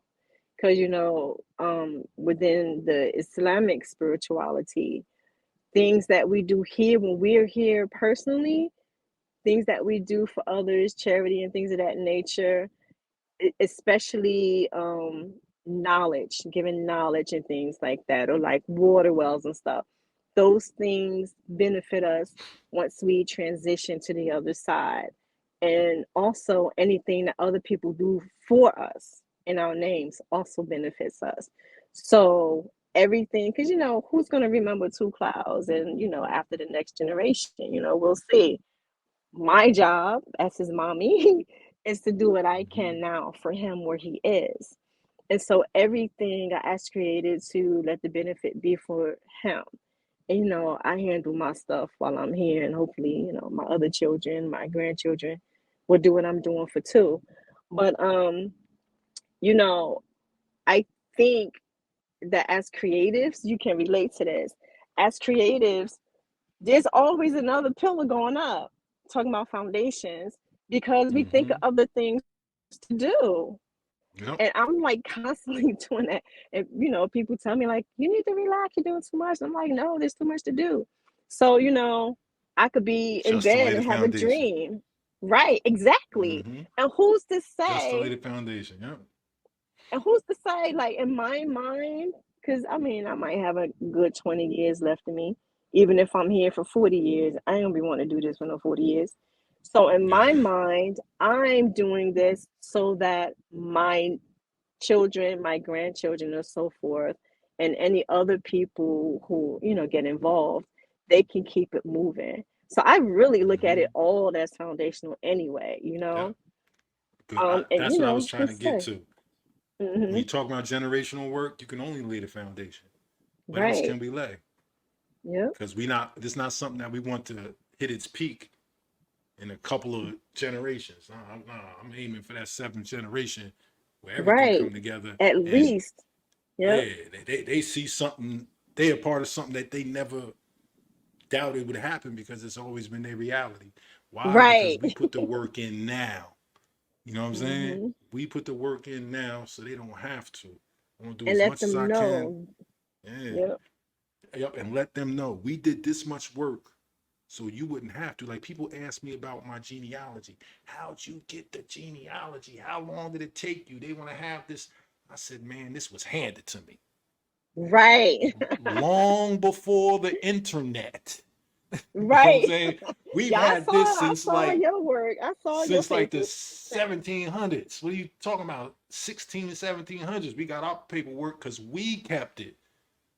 So I didn't Right. have to. So that's the foundational work I'm talking about.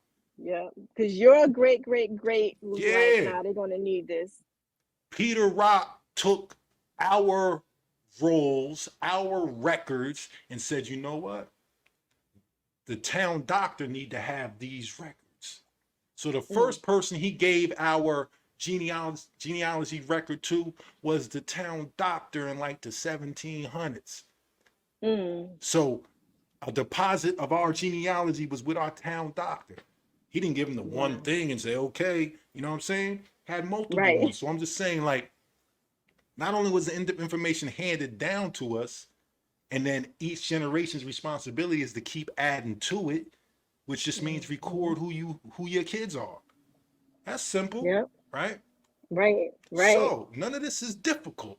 And but that's something that lays a foundation. So Somebody Abraham just has Rock to is my do it. yep. Abraham Rock is my 7th generation grandfather.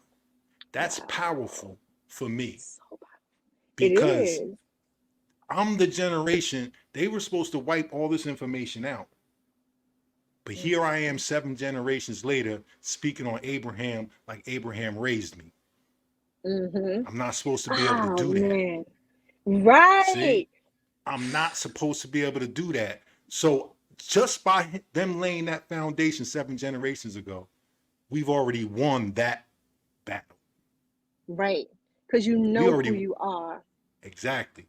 We already won that battle. So while everybody's tearing shit up now in 2024 trying to figure out what my ancestors left me 7 generations ago, my foundation for this was laid. This is why when people say, how'd you figure all that out? They can't fathom that it was handed to me. Wow. See? So, Yeah, that was the same with two. Yep. yeah, His that's the Ramapo great great granddaddy, same thing. yeah, that's the generational work that may not seem like a lot when you're doing it, but it's going to help the generations in the future be more Yeah. advanced in what they're doing. And that's what we need to be doing. We got to do as much as we can so the next generations have to do as least of what we should have done and do the maximum of what they're supposed to be doing. See what I'm saying? Mm-hmm. Mm-hmm. Like I shouldn't have to do the job that my great grandfather was supposed to do. I'll Right. do it if I have to, but I shouldn't. It's so true. And man, like now in 2024, where information is at our fingertips, all you got to do is do the work. Go and Just do find the it work. and then Yeah, document it. that's it. Document it for your people, for your family to come. Yep. Do that work. That's the only work people need to do if they don't have what we talking about. That's all Mhm. you need to do and leave that for the greater minds that will come from you, right? How Pac Mm, say, I may not be the one who changed the world, but I might mm. spark the mind of the Yep. one who changes the world. And that's all I can do. Yes. That's it. Yes. See, we came up really Yes. in that Pac era. We really Mm-hmm. came up hearing this man at a young age say these things out his mouth at a young age. It's Mm-hmm. different than watching it archived. And again, those of us who even, he got it from his mama Afeni.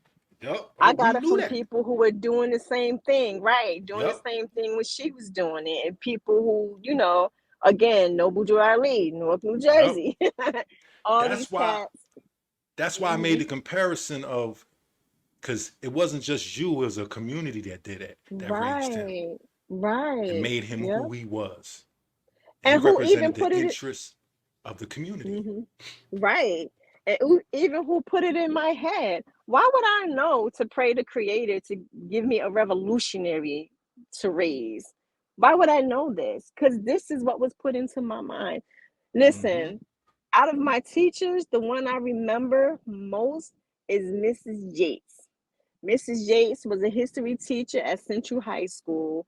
I went to Central for the first half of my ninth grade, and then I went up to East Orange High. But Miss Yates introduced us to Eye on the Prize, that series. She Mm. introduced us to Fred Hampton. I had never heard of him before, and I love him. He's one of my greatest heroes. I am a revolutionary, Mm-hmm. introduced us to Emmett Till and Mamie Till and all these people. And she never had to say, this is what you do when you leave this classroom. She never had to say that. She gave it to us, and those of us who grabbed hold to it, knew, oh, this is the mission. This is what we're supposed to be doing. How you say on school days, I got it, I'm going. Mm-hmm. This is why I knew to pray for a two clouds, to, be able to give all this stuff to him. So absolutely, it is a community, and it was generations in the making. Generations. Again, I like to talk about the Honorable Elijah Muhammad. So, you know, we talk about how this brother had a third or fourth grade education. And, it started for him with Masfar Muhammad, but he took the information he learned without hardly any, again, structural education, and he built the community, and they knew, pass this on, pass this on, pass this on. And if you look at their children even now today, listen, how they say they understand assignment, they're focused. And these are the types of things, that built those of us in Newark who understood, we got a job to do. You could F up if you want to, but you better bring it back, because this is what we got to do. Yeah, like I would say It's a that blessing. I'm from Red Bank, but my Mm-hmm. my black revolutionary side is definitely Mm-hmm. influenced by Newark. You know what I'm saying? Mm-hmm. Like Yeah. that's where that yeah, Trenton is this capital, right? But we don't look to Trenton. We kind of look to No. Newark. Newark kind of lead the state, and that's no Newark got diss the on swag. Trenton. Yeah, that's no diss on Trenton, but it's just we know Newark like we know New York.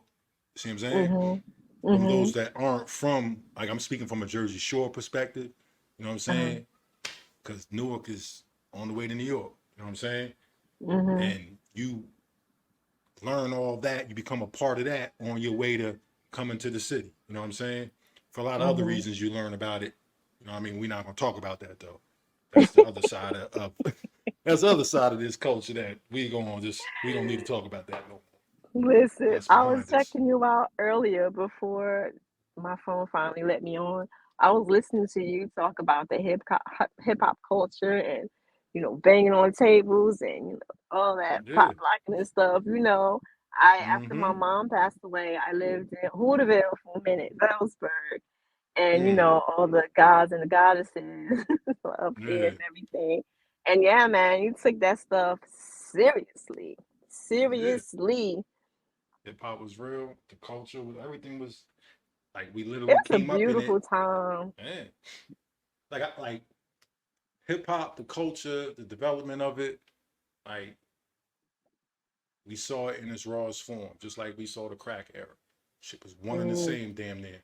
You know what I'm saying? word. Like Yes. Yes. piggybacking off each other. You know what I mean? You can't call if you call him a crack baby, he's probably a hip hop baby too. You know what I'm saying?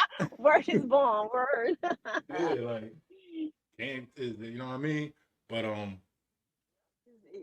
Crack came right as hip hop was like for real budding. yeah. It was like, Yep. bam, take this, and then bam I mean, again, take this AIDS thing. Y'all need to sit down and uh, shut the hell up. yeah, Melly Mel was like broken glass everywhere. What you think that broken glass was? You know what I'm saying? Yeah, it was Man, bottles, but it was listen. also them pipes and shit.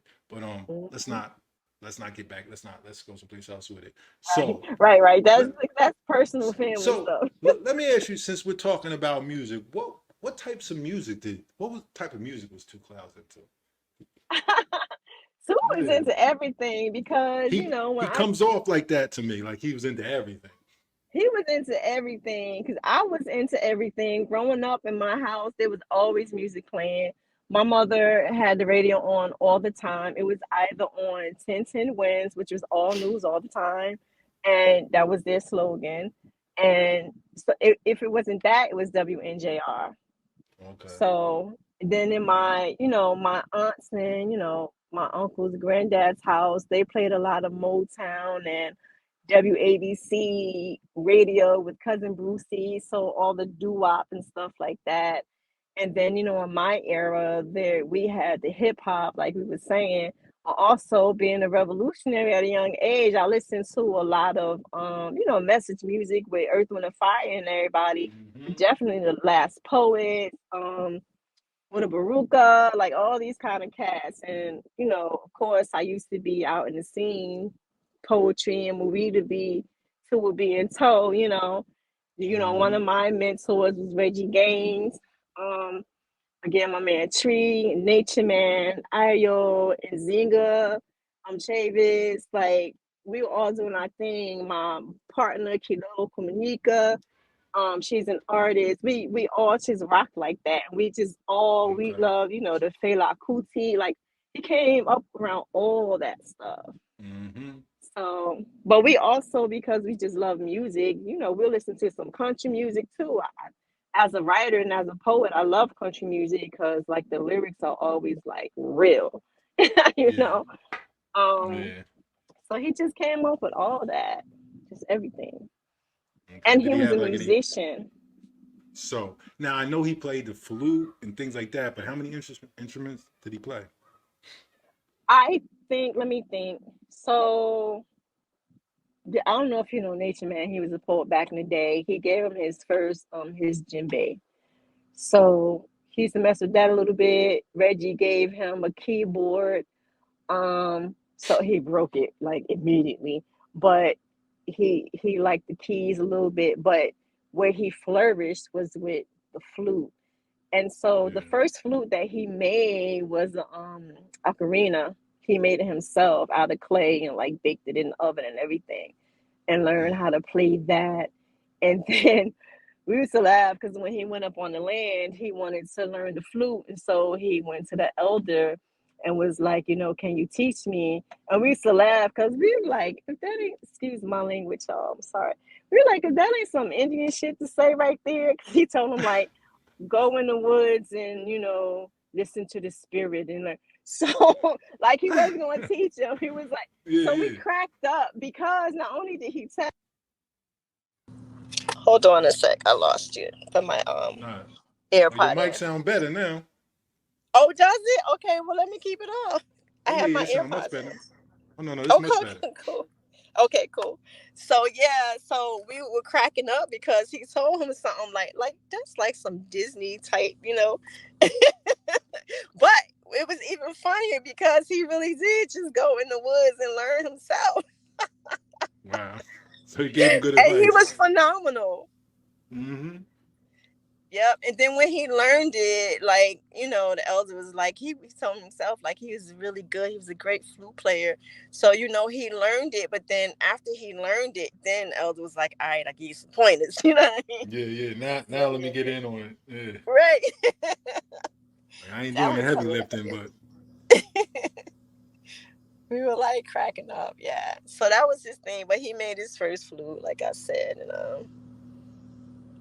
yeah. He was you know, he was a beater and all that. I showed him. I'm one of those women who are like, my son is gonna know how to do some stuff. Like, ain't mm-hmm. gonna be like this is women's work type stuff. So he learned at a very early age. He know how to braid. He used to braid his own hair all the time. You know how to braid. You know how to. I think you know the cornbread too. He I taught him how to sew. He knew how to sew very well by hand and by machine. Um, you know, he knew how to do. I'm a crafter. I always got beads and all kinds of stuff on hand. So, you know, he ended up teaching himself again, excellent, very, very good. In fact, some people stole some of his stuff after he passed away. But you know, he would make wampum, you know, necklaces and stuff like that. It's a great artist, great artist. Yeah, absolutely. He seemed like a very artistic person. Hmm. And you know, he, you know, was a polyglot. He spoke so many different languages. And I Yeah, think that has to come from a creative side of the brain too, I think. yeah. That's definitely something that that's a gift. That's very rare for somebody to speak. Now, how many languages did he speak? From what I remember, he spoke 14, but I Jesus, that's believe that was incredible. before I believe that was before he learned Muncie and before he learned Mohawk. He was learning Old Dutch because you know that's where all the documents and stuff are in. So Mm, he was learning Old Dutch. I know he spoke like Haitian Creole and all that kind of thing. And he was forming his own language to he I forget what two languages he was putting together um to make one language, and then he was like coming up with he was at one point he was like developing like a cryptic language, and it's in true Two Clouds form, he forgot what it said because he encrypted it so. He encrypted it too well. Like, oh well, lock the We, self out. child, I'm telling you, we used to laugh so much. This is hilarious. Built a house with Yeah, no doors. man. But like, how you make your own language and forgot how to speak? Yo, I can't. But Mm, it's all in fun. Those are the types of things he likes, and he likes meditating and contemplating just life and creation. He sent pictures of just all kinds of things and that he would see outside or like up in the sky, and down there on that land there was a lot of spiritual, um like in Arabic they call it the ghaib, which is like the unseen worlds. There were a lot of things that um would happen with him down there on that land. Not just there, he always, we have several seers in my family, and I'll just leave it at that. I'll talk to you personally about it another time. But okay. but people don't need to know everything. But um, you know, there were a lot of things that went on. Yeah. Mm. Yeah, it sounds like well, it's definitely Two Clouds is probably one of the most interesting people to grace the planet, and as I say before, his legacy and the impact of his short life should fuel, plant seeds for the youth moving forward. You know what I mean? Like, Yeah. I mean, it's very inspirational for someone to accomplish so much at such a young age. You know what I mean? In the same way we talk about Tupac doing so much at a young age. Like, Yeah. I see him, you know what I mean, in the same light as I see Pac. So I want people Wow. to be talking about him in 20, 25 years. You know what I mean? And Yeah. see It's how long it it's took for him to get justice. So listen. So yeah, I guess we could take this to a heavier place for a second. Um, Talk about getting justice for him. You know, as we were saying earlier, Two and I, we know what comes with this thing. Anytime you, as you said, anytime you stand up for what's right, there are risks. But he didn't realize until, it was too late where the risk was really from. People yeah, who were in his circle. And I mean, that's normally what it is, right? yep, If you watch that Who Killed Malcolm documentary on Netflix, you see cats that was like his right hand, man and stuff like that were really working with the FBI and all this kind of thing. And so oftentimes, even if we're not talking politics, most often the people who come for you are people who you wouldn't suspect because they're in your circle. They're your family, they're your family friends, all this kind of thing. So, that's what we're dealing with here.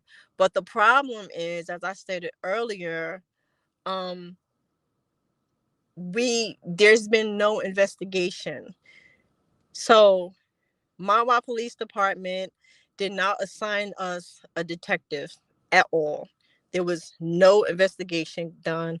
I know there's been a few people from up there on the mountain that like inbox me and be like, there was investigation, all this kind of thing. I don't know why they think that they would know and I wouldn't. But I'm here to say publicly, we were never given a detective. There has never been an investigation. And I'm going to make public several different documents, one of them being the one report that Mawa PD had on hand. And that is the one when they came and got his body. And it says on there, they actually they deemed it that there was no foul play because they said they looked around and they didn't see any, culprits. Well, this body has been in the water for days. Would you think they standing around waiting for you? And plus, where'd you look? There's nothing but trees. So and it's like what? crazy, you know, wide open. So Which is Mawa, are they even prepared to even deal with, like, what type of police force is in Marwa? Like, what it, you know what I mean? Like, shouldn't they be reaching out for some type of assistance? Would this be something that they would be accustomed? It's not like it's Newark.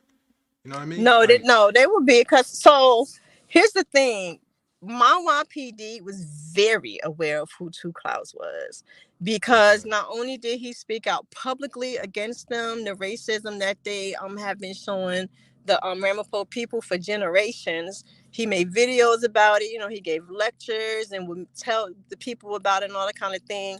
But also, when that first piece of land right there where he was killed, the Sweetwater, the Split Rock Sweetwater prayer camp, when they would come in like droves, the my YPD, and think they about to come up on there and make somebody leave, Two would be in their faces telling them, do not come over that fence, this is sovereign land. So they knew who Two was.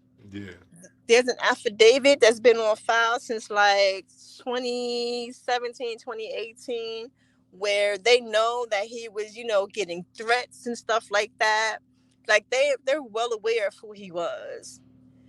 And so again, they didn't do anything. They literally never asked me one question at all about, wow, and not just me, nobody at the tribal office, from what I was told.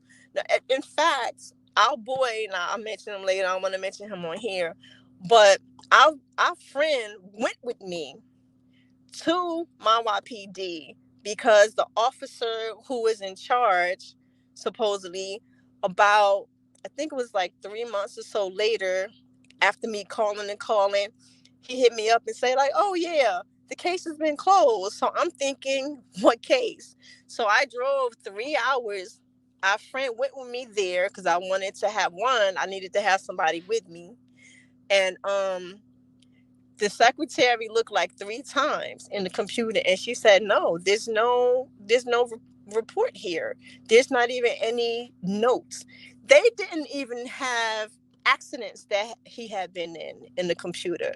They didn't have his van had been torched and all his stuff burned up in it. It looked like a skeleton of a van when the fire went out.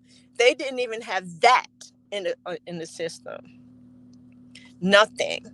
There are so I say that to say they found somebody dead in the water that they know is Two Clouds.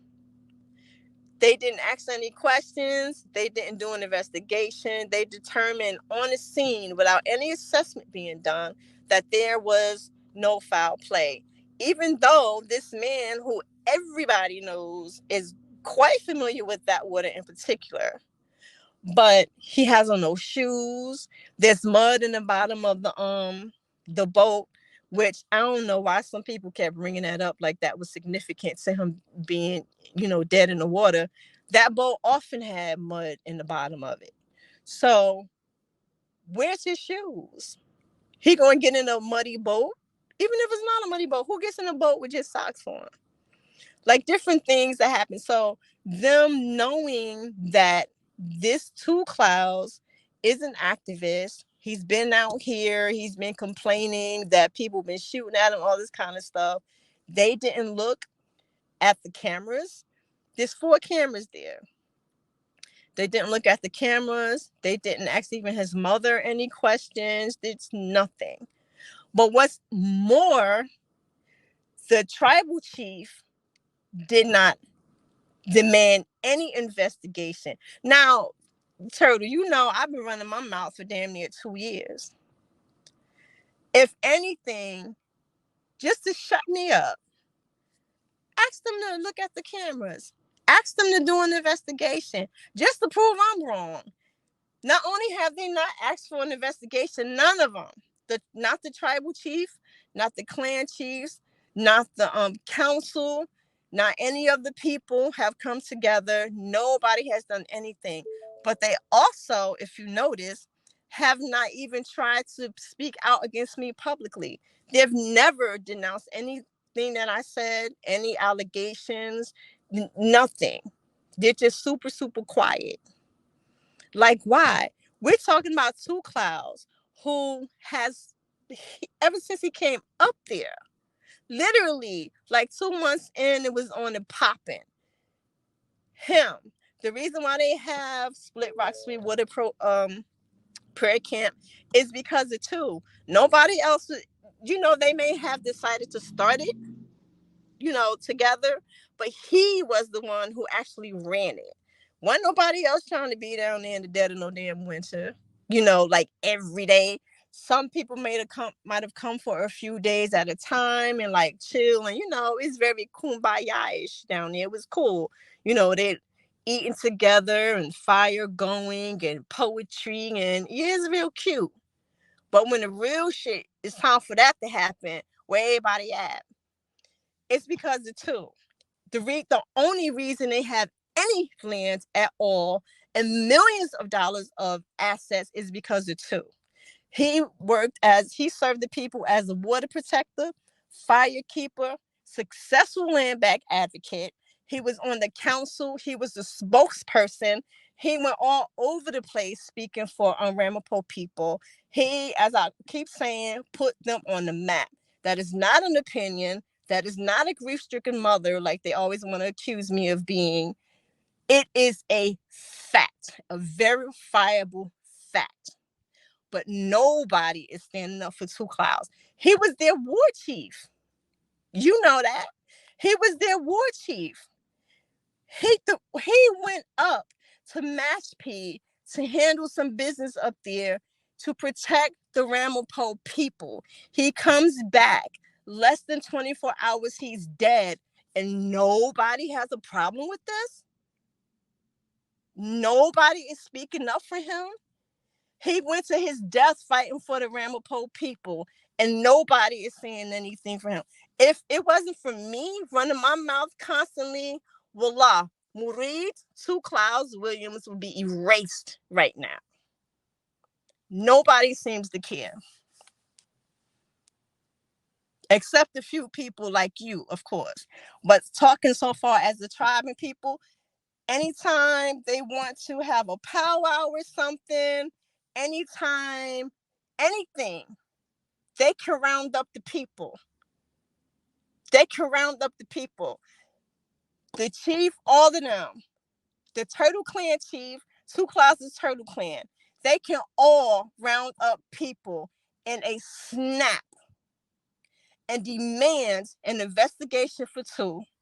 They don't do a damn thing for him. And I feel some kind of way, as you can hear in my voice. I'm pissed off because he gave everything to the people. Everything to the people. And they do nothing. And I'm done. My bad. No. Listen, you don't gotta apologize for speaking your mind. And so, Yeah, no. I'm and it's not easy. It's not, I don't talk about a lot of stuff, but it's not easy. Me writing emails and stuff like that, I've been going back and forth with the medical examiner because, see, I think, I work in medical, I'm a nurse. I see stuff from the inside. And, I have a doctor and stuff, so I'm on both sides of the fence. There's a lot of medical narcissism that goes on. And in my opinion, a lot of these, and not just in medical, but a lot of people that have these supposed, high positions and things like that, they feel like, how dare you question me? I ain't the one for that. So as I said in a recent video, what prompted me to get not only the autopsy report, but to send for the autopsy and crime scene photos was for several reasons. The guy who we know is the primary in murdering two, his cousin because in the beginning, everybody was talking. And so, you had to catch and weed and filter to see what was, true and what wasn't true. But his cousin said where Two was, like he saw him. He said Two didn't have an eye. He said Two's ears was going. He said things like what the clothes looked like and things like that. I spoke with 3 different medical examiners. The first examiner, the day that we found out that Two, had been found, he's a medical examiner investigator. Initially, because we're Muslim and we normally don't do autopsies, and I was really just out of my mind, and I didn't want Two to be cut. I felt like whatever happened to him, I know it was vicious because he's a warrior. He's a fighter, so he could keep cats up off of him. It's happened in the past, even when he was younger and less skilled. So I'm like, whatever happened to him, I don't want him being cut. I couldn't bear the thought of my son being cut open and his brain taken out, all this kind of thing. But that first medical examiner, he wouldn't take no for an answer.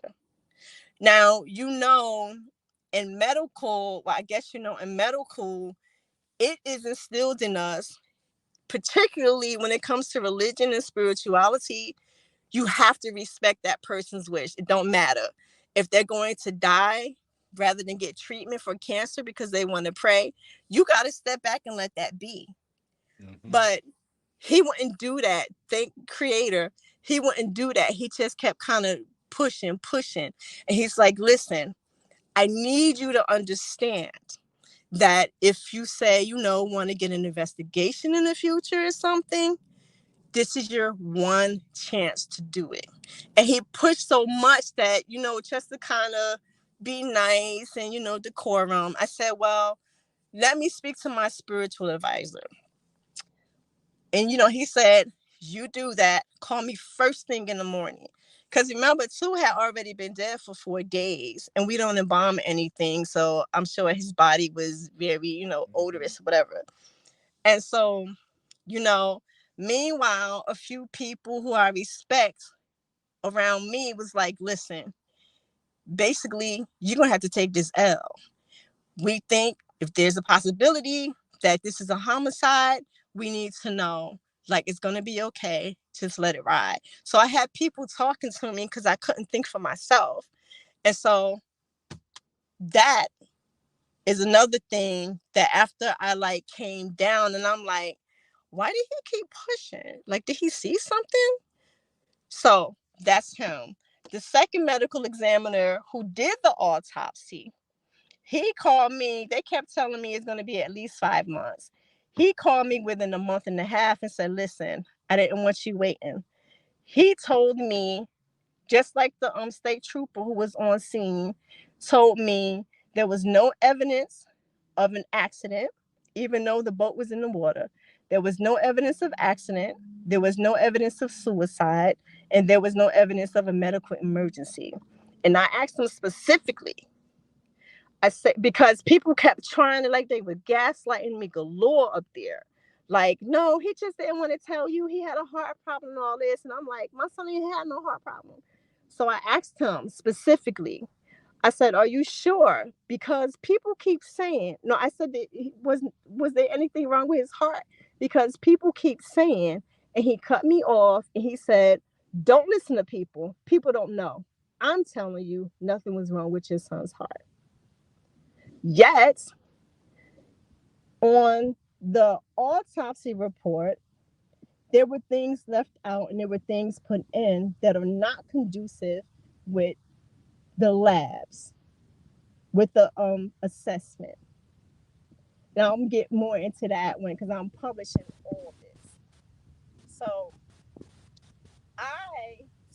that's another reason. I'm looking at the autopsy and I'm like, okay, why people keep saying that? Your volume dropped a little bit. Said your volume dropped a little bit. Oh, I don't know why. Okay. Okay.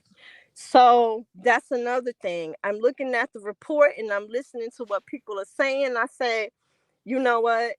And then the third medical examiner, I spoke to her because I called her to say, okay, before, I went to the people and say, yo, his jewelry is gone. We all know Marie had his, wore his wampum. He always had his turtle necklace.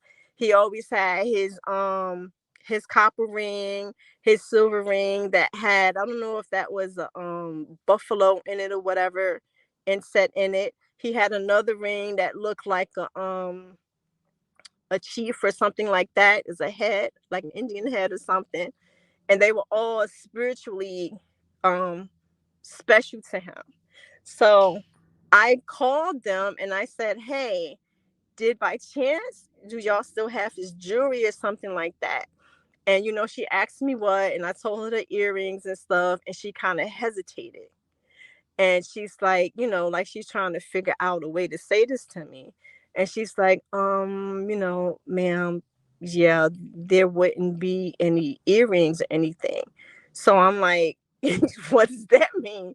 And she's like, there was animal activity. And she just left it at that.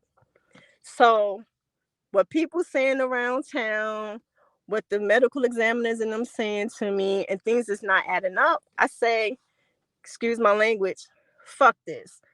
I'm getting those pictures. If Mamie can do it, I for damn sure can do it too. And so that's what I made, I prayed to Creator, to ask Creator. I literally prayed, whatever you gave to Mamie, please give to me. I gotta do this. I have to know. I get the pictures. I start noticing, why don't they mention that his eye and ears are missing in this thing? Then, being a nurse, I understand labs. I'm looking at the labs and everything, and I'm like, okay, this is what the lab works say. How come he wrote this instead? You know what I'm saying? So all this stuff is going on, and I'm like, at this point right now, I'm hitting up the medical examiner office and asking them, like, through email for documentation. How come this is like that? How come this is like that? How come you said this? The lab work says that. However, this says that. They won't answer me through email. They keep trying to call me. I spoke to him once, and what he was saying made no sense. And it seemed to me like he was a little bit trying to renege. Because here's the thing. They know I'm about to get in that ass. Excuse me, all of y'all who don't like this sort of language. Turtle already knows me. He knows I get like this when I get hyped. But they know that, oh, we messed up. Because they don't expect anybody to order an autopsy, but on top of that, to get the pictures and start, comparing and asking questions and saying, hey, what's up with this? They had the audacity to try to answer me with an email, the only email they sent me, saying, oh, we need to talk because you have misinformation from our call. No, the hell I don't have misinformation. And I told them, I already spoke to the ME. If he got anything he want to say further, he needs to do it through email. Documentation, because I'm not playing those games. Nobody, Bergen County, I done called and emailed all these different offices and such. Nobody cares. Somebody had the audacity from up there on the mountain and saying to me, like she was trying to comfort me because she knows her son is not involved, but he got information, which we know for a fact about what happened. She tried to comfort me on Facebook. Again, I'm not the one for that. And she says, so why didn't they do an investigation if something happened to him? Are you dumb? Excuse me, I shouldn't say that, but it makes no sense. We're talking about, by all intents and purposes, a black man who came from North New Jersey, a nigger so far as they're concerned, who came from the hood as far as they're concerned, and turn them niggas on their damn asses, on their heads. They don't care about what happened to Two Clouds. They don't care about what happened to Ramapo people, period. Until Two Clouds came there, I'm not saying this out of disrespect to y'all. I'm saying this as a fact, verifiable. Before Two Clouds came there, the Ramapo people were Jackson whites. For all of y'all who don't know, that's basically the equivalent of calling them a nigga, but in my opinion, maybe even worse. That's who they were. Nobody cared about them. They didn't speak up for themselves. You had here and there, like Chief Redbone and stuff. He would fight and petition for, federal recognition and things like that. But the one who came up there and stood up, didn't give a damn about no white-skinned people, didn't give a damn that these cats had money, prestige, guns, nothing. Stood up, strong backbone, strong spine, never bowed down. They don't like him. If you got Ramapo who don't like him, that some of them be up there. I be getting word from, people here and there who don't know that, we're friends or whatever, that, yeah, they still call Two Clouds the black guy who thought he was Indian. No, if Two Clouds ain't no real Indian and he did everything he did for the Ramapo people, then who in the hell are you? What in the hell are you? They don't like Two Clouds. They are not going to do any investigation, do anything, unless the people rise up and demand it. That's the only time anybody ever does anything for us as people of color. And you see, I got it in me. I can stand alone. But I can't get anything done for real without having people behind me. Whether that's indigenous people, black people, Muslim people, Asian people, whoever, because Two Clouds was of the people, man. Like, I don't understand. Like, we talk all this stuff. I'm sorry. I know I'm going turtle. I'm just really upset. No, I need you to say the Listen, things you need to say. Please continue. thank you. I appreciate it. But Two is for the people. The people. We're not only for indigenous people, or only black people, or only Muslim people, because we know we are one. And I don't understand how people talk all this mess about the ancestors and, a lot of Ila, or, Sungwa Edison or Kishila Mongwe, the creator, and all these good things, right? But it's just talk. It's just talk. How the last poet said back in the day, niggas talk about they want liberation, but when you say let's go and take our liberation, they reply, oh, I was just playing. That's what it seems like to me. It's talk. What are we going to do to make actions come to reality? We are about result-oriented action, not just sitting on our butts talking mess, man. It ain't going to get done. If you're not really about that life, stop saying that you're for MMIP. Stop saying that you're about land back. Stop saying you're about water protection. And you know what I mean? Because that comes with a price. And you have to fight. You cannot sit on your asses and talk about all this love, everybody kumbaya. That ain't how we rock. Even the Messiah, Isa, Jesus, he came up in there flipping tables. He came up in there like, yo, y'all got any swords? You don't? Go sell your clothes and get some, because it's about to be on. There has to be a balance. There has to be a balance. And we have to work together to get this popping. Again, Two Clouds ain't nothing but a little old link in this big old chain that's been,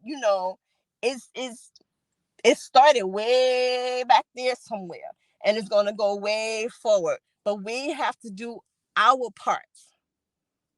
Talking about it, ain't nothing going to get done. But so far as this particular thing, my mission and my work is multifaceted, but certainly the basic of it is twofold. There is beyond clouds and all the things that comes with that, and that's going to continue coming with that. But it is about justice. It is about standing up for our warriors who stood for us, man, who fell because they stand for us.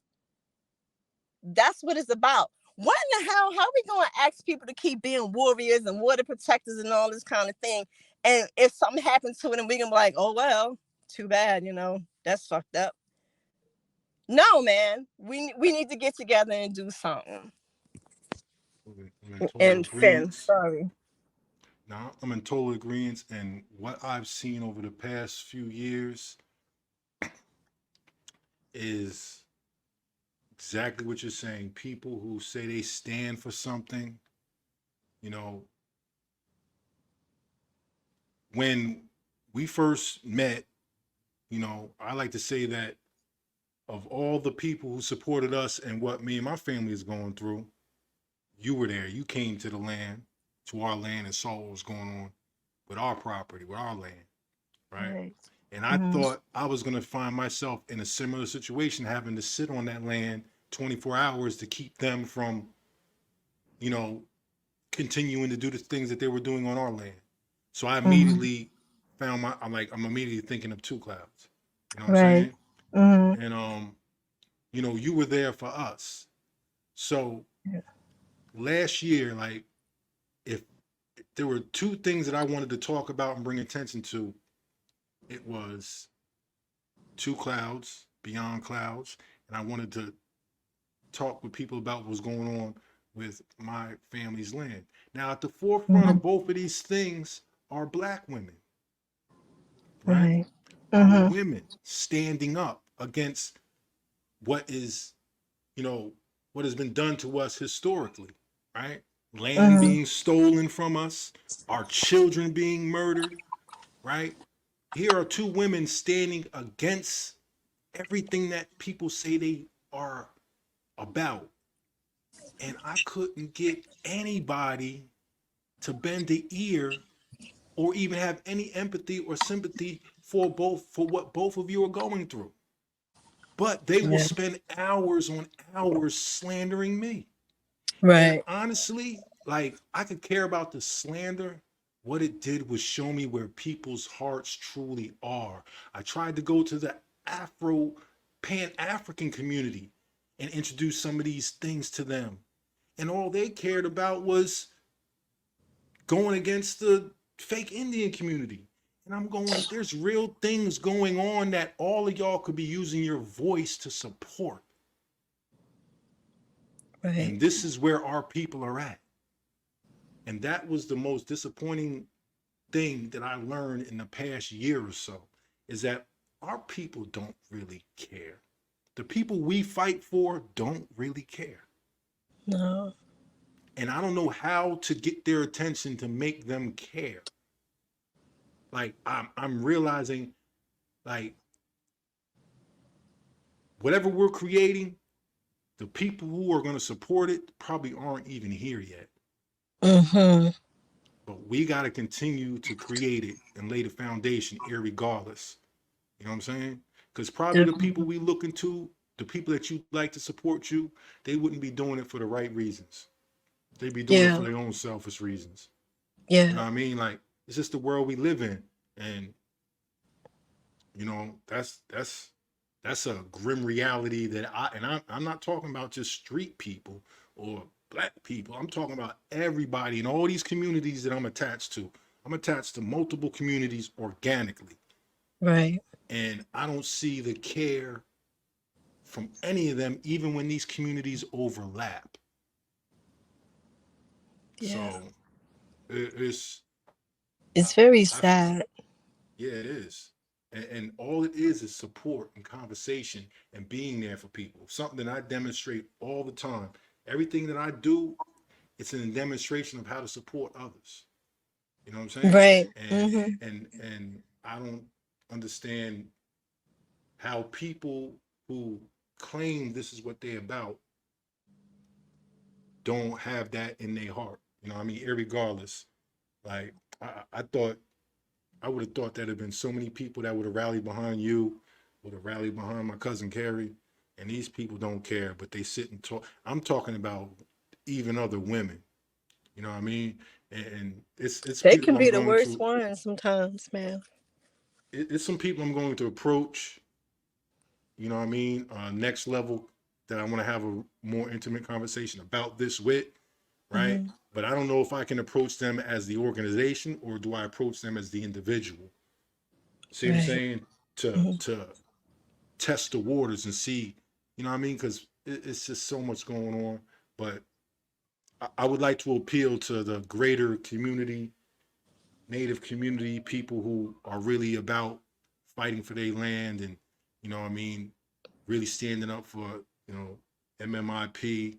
And that's one of my goals of this year coming up is to bring his message and his, you know, legacy to other freedom fighters of other communities, you know what I mean, indigenous or not.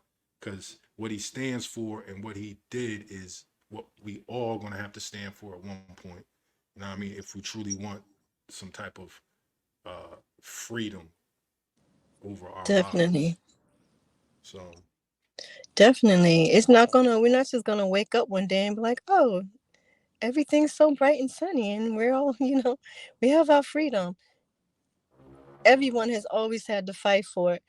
And you said something a few minutes ago, I can't remember, but it prompted me. I wanted to say, um, Two Clouds would be the perfect poster child for so many reasons, because he was so successful within the land back movement, within, again, water protector, him being at the forefront fighting against the Pilgrim oil pipeline going through, I think it was from Albany all the way down to Linden, and it was going to bust up one of the Ramapo ancestral cemeteries, and all that.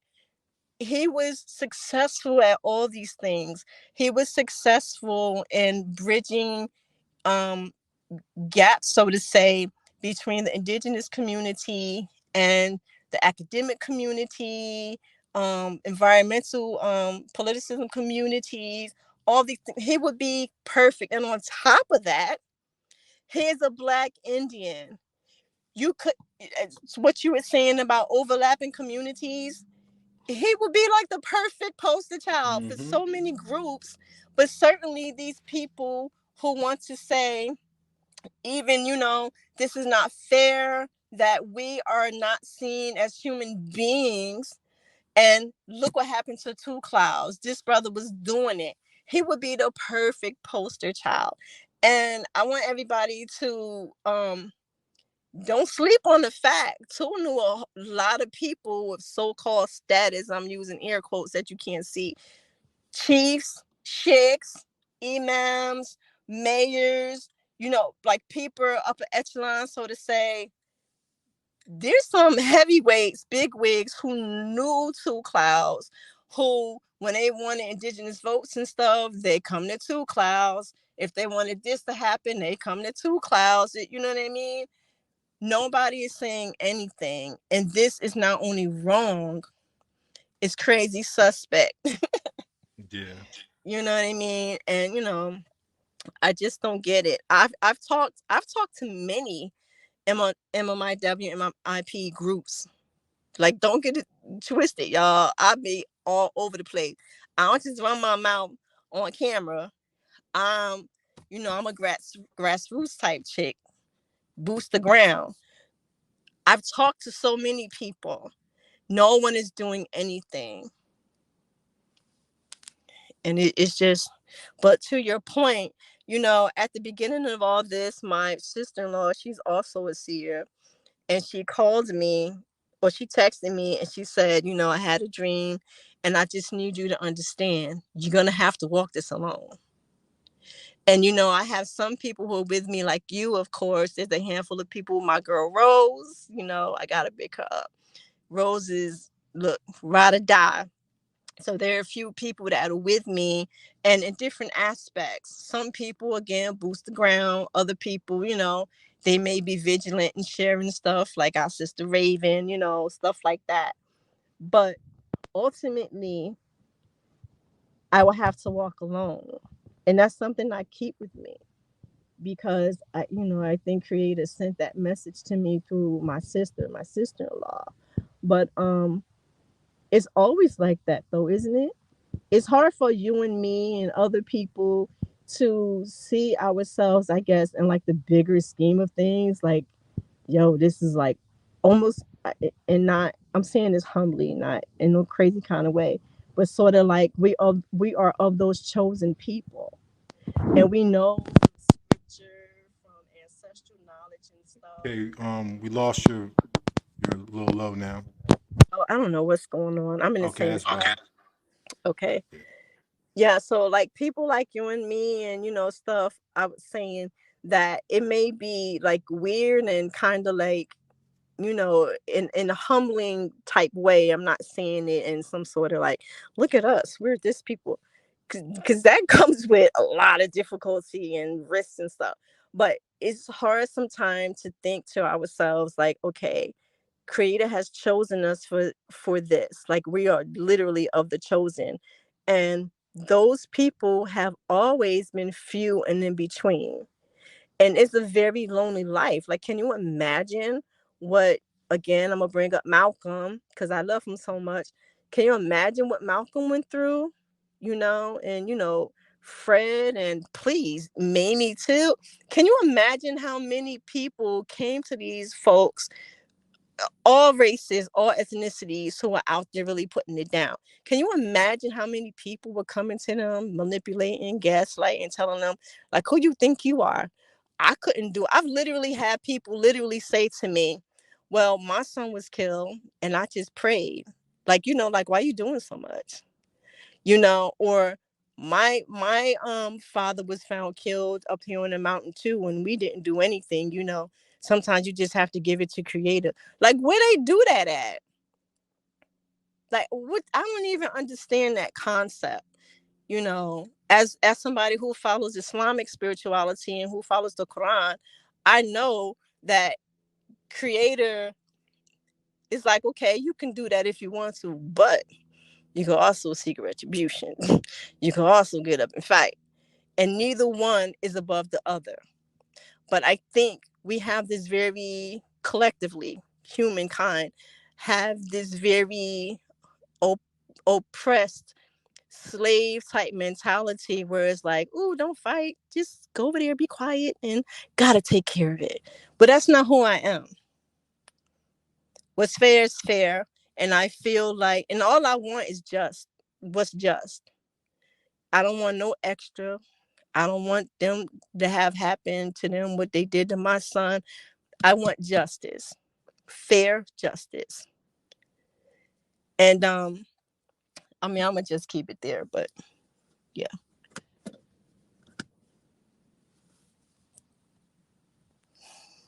And I don't think you're asking for anything, I mean, beyond equality. I mean, I should say we strive for equality, right? We want to be Yeah, equal with man. ourselves, we want to know ourselves, and we want to be equal in society, right? Which means, justice. Right. We should This all be means, held accountable for our actions, whether they're good or bad. And there's things that I know that are factual that, of course, I can't just put out there publicly because I am trying to get a case going.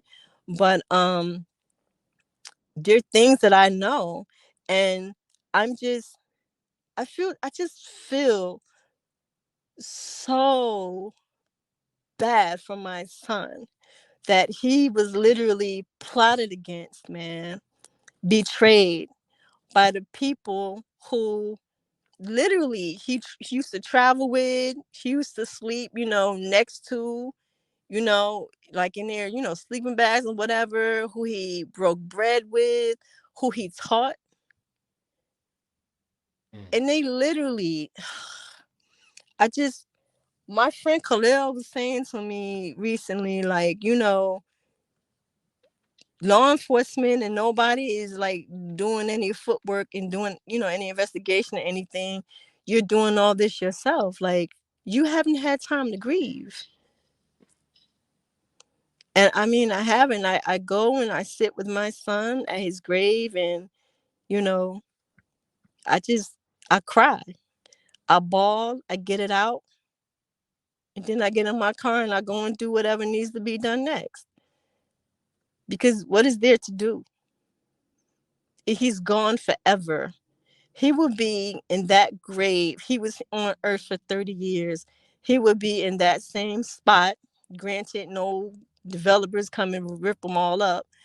He would be in that spot for hundreds of years, possibly. It's done. His body is there, and you know, and for what? Over land and money and stuff that they wouldn't even have had an opportunity to kill anybody over if it wasn't for him. That was his things. Mhm. Yeah. It's very hard to accept.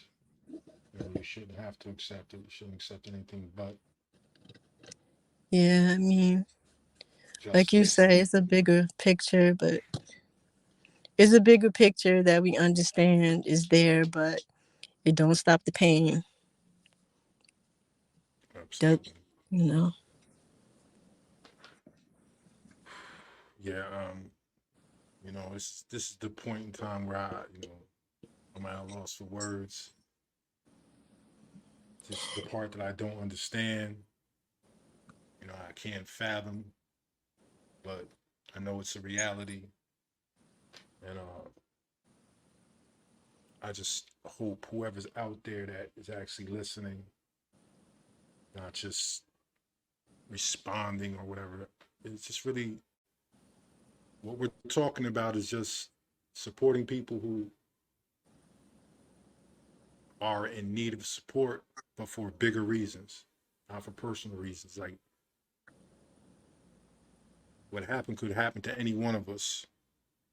And I'm sure each and every one of you would want justice for yourselves, for your children, you know? Yeah. And if you can't empathize with that, I don't know what makes you human, So I just want people to support Beyond Clouds.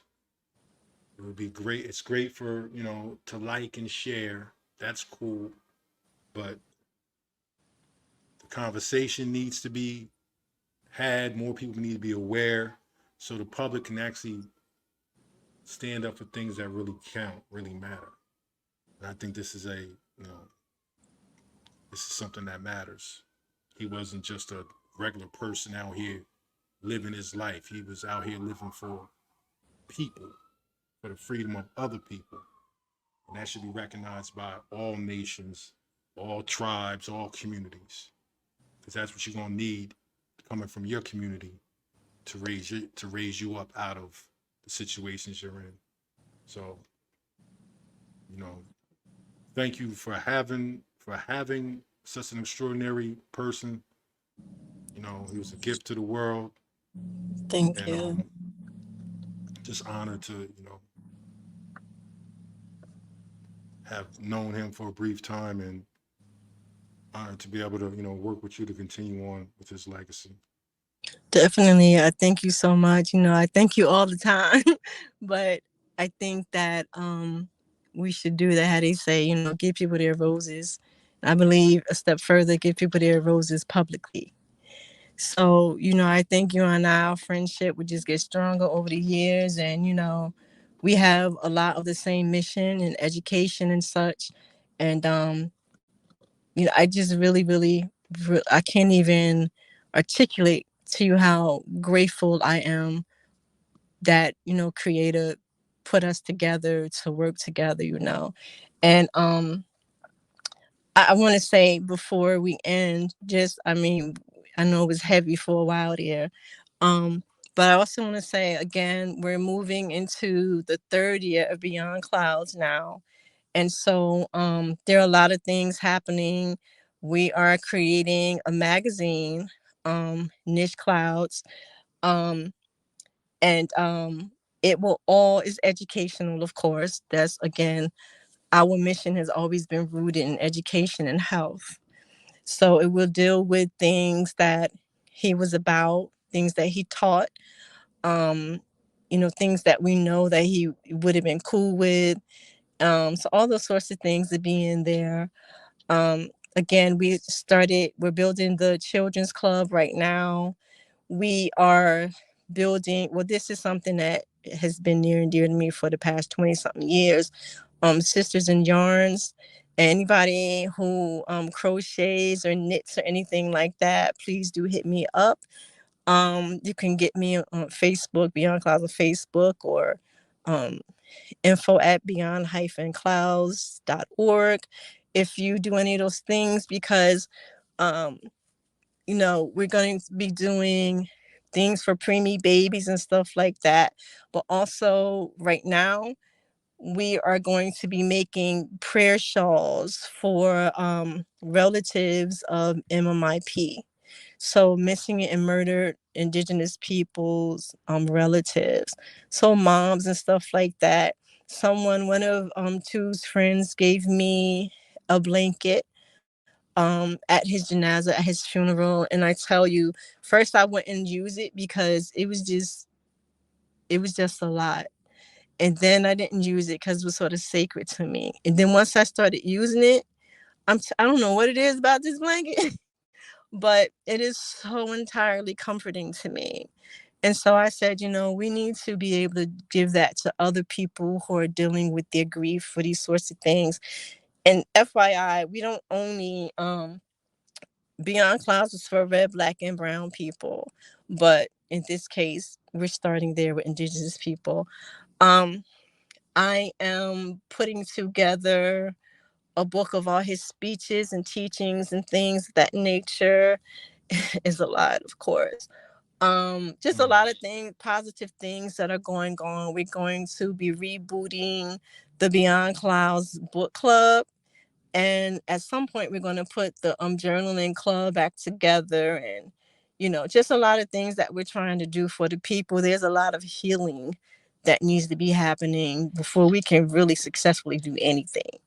But Yes. you know if people stay in tune, looking, and please do also, if there's anything ever going on, Turtle, let you know. Anything ever going on where I can lend my voice, like, listen, we do rallies for Philistine and Sudan and all kinds of things all the time. That is who we are. So if you have a situation where you need some people out there to not just Hmm. protest, we're about action, let me know, and hey, I'll be there. I'm that girl. Absolutely. And let me just say this real quick. Stand with Two Positively. Clouds Week, which is really to kick off the whole year. Right. Um, Definitely want to thank you for spending time with us, sharing, giving us some updates. And as I always stated, you can anytime you want to come on the platform and have a conversation and address people, leave something for people to at another time maybe tap in and listen to. You're always welcome. Uh, TurtleGang's Thank you. platform is here for you. Yeah, you always have my back. I want the people to know Brother Turtle always has my back, no matter when I hit him up and say, hey, is it possible for such and such a day? Yep, let's do it. So again, I can't thank you enough. We And can't you thank you too, enough for hit what you're me up doing. when you need me. If you need me there, I'm there. Absolutely. Well, as I say, we're laying the foundation of this, and you Mm-hmm. know, so we're just continuing to build, and the larger we get, the more louder our voice, the louder your voice is, because we'll extend everything that we create for ourselves to you and to anybody that's And coming with vice a righteous versa. movement. You know what I mean? Like Absolutely. we not here to gatekeep. We here to bring attention to what's real. You know. Definitely. I'm all about collaboration. I'm working with Sovereign Bodies Institute now. I'm actually on the board. I'm on the board at Mawa Museum. Any people who I see are actually having positive results, not only talking, positive results. That's who I'm down with. Those are my people. I don't care what you look like. I don't care what race, nation, none of that. It doesn't matter to me. If we're moving in humanity, I'm your girl. Absolutely. So, is there anything you want to anything you'd like to share? You want to go over your social media sites, things of that, anything you want to, end with? Oh, sure. Thank you. Um, so again, the website is beyond-clouds.org. You can email me if you need to at info@beyond-clouds.org. The YouTube channel is at Beyond Clouds 645. And you can find me on TikTok too. That handle is TikTok at TikTok.com at beyond underscore clouds 7 underscore 3. And be on the lookout for the magazine and all that good stuff that we're doing. I'm going to be opening the store soon because Revolution costs money. So we got to make some money to do the things for the people. So be on the lookout for all that. And please do subscribe everywhere that you might come and look for us at. That really means a lot. It can help the organization and, nation building and such. Absolutely. Absolutely. So, we'll say Anishik, thank you for spending time with us. Yeah. Um, Peach Canal. Thank you. I See appreciate you it. I again. appreciate you all. Absolutely. And it's always an honor to have you on the platform with us. And your strength and your courage is inspirational. I hope everybody can, you know, be inspired by what it is you're doing. And please support all of her channels. You know what I mean? Like sometimes we just need people to listen and like I said, it's just sometimes just a little bit of support is all that's needed, makes a big difference. So please give this woman and her family all the support you can, all the prayers you can moving forward. Peace to everybody, and have a good evening. All right, Munta. Thank you. You too, brother. All I'll right. talk to you soon, okay? Okay. Peace. Okay. Peace. All right. So got some things I got to get to. Definitely had a great show today. I want to thank Renee for calling in. Sean Ruffner, I Manifesto, Denzel back in the building. Asim Bay, thank you for pulling up and adding on. We appreciate you. Please don't take it the wrong way. Definitely appreciate you. Who else? LL in the building. Winter Circles. Primo, of course. King I Am. Appreciate all y'all and have a good Friday. La Peace Canal.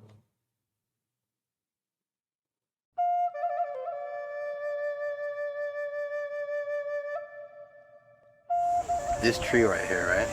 It's beautiful, big, what's this? Maple tree. Beautiful, big maple tree. Sugar maple tree, actually.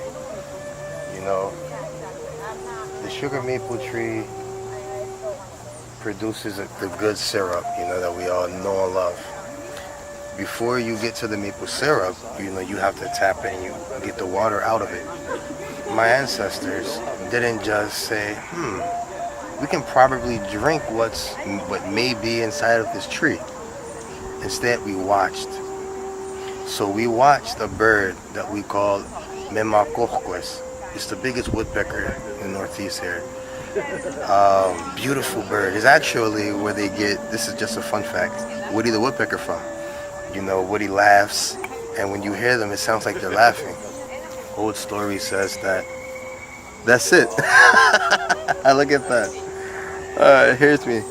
So, long time ago, the tree, the maple tree, the sugar maple tree, it had an itch, a bad itch that it couldn't get to because it was deep within its bark. These beetles had burrowed within the tree. And as they were burrowing, it was itching the tree so bad, but it couldn't get to it, with its limbs. So it called out, help me, reach me. someone help me. Memakokwes, when he came, he said to Sugar Maple, I can help you, Sugar Maple. And he began to peck and peck and peck at the tree and eat the worms and the beetles out of the tree. So after some time, it was a dry season and the water was beginning to dry up. So Memakokwes was so thirsty and had no water. And Maple Sapling saw this and said, my old friend, you can come and drink from deep within me. Drink the sweet water that's inside of me. And he began to drill inside of Sugar Maple again. And when he stuck his tongue deep inside, he began to drink. And when he was done, the water continued to come out of the tree. So my ancestors saw this. It's a nice story, but it's more than just a story. When these stories and things die, the spirit of my ancestors, the spirit of the trees, of the animals dies along with it, So we use this land to teach these different stories, to keep all of these different things alive. So what's happening today is just a continuance of that. And we're starting now. Anishik. Yo.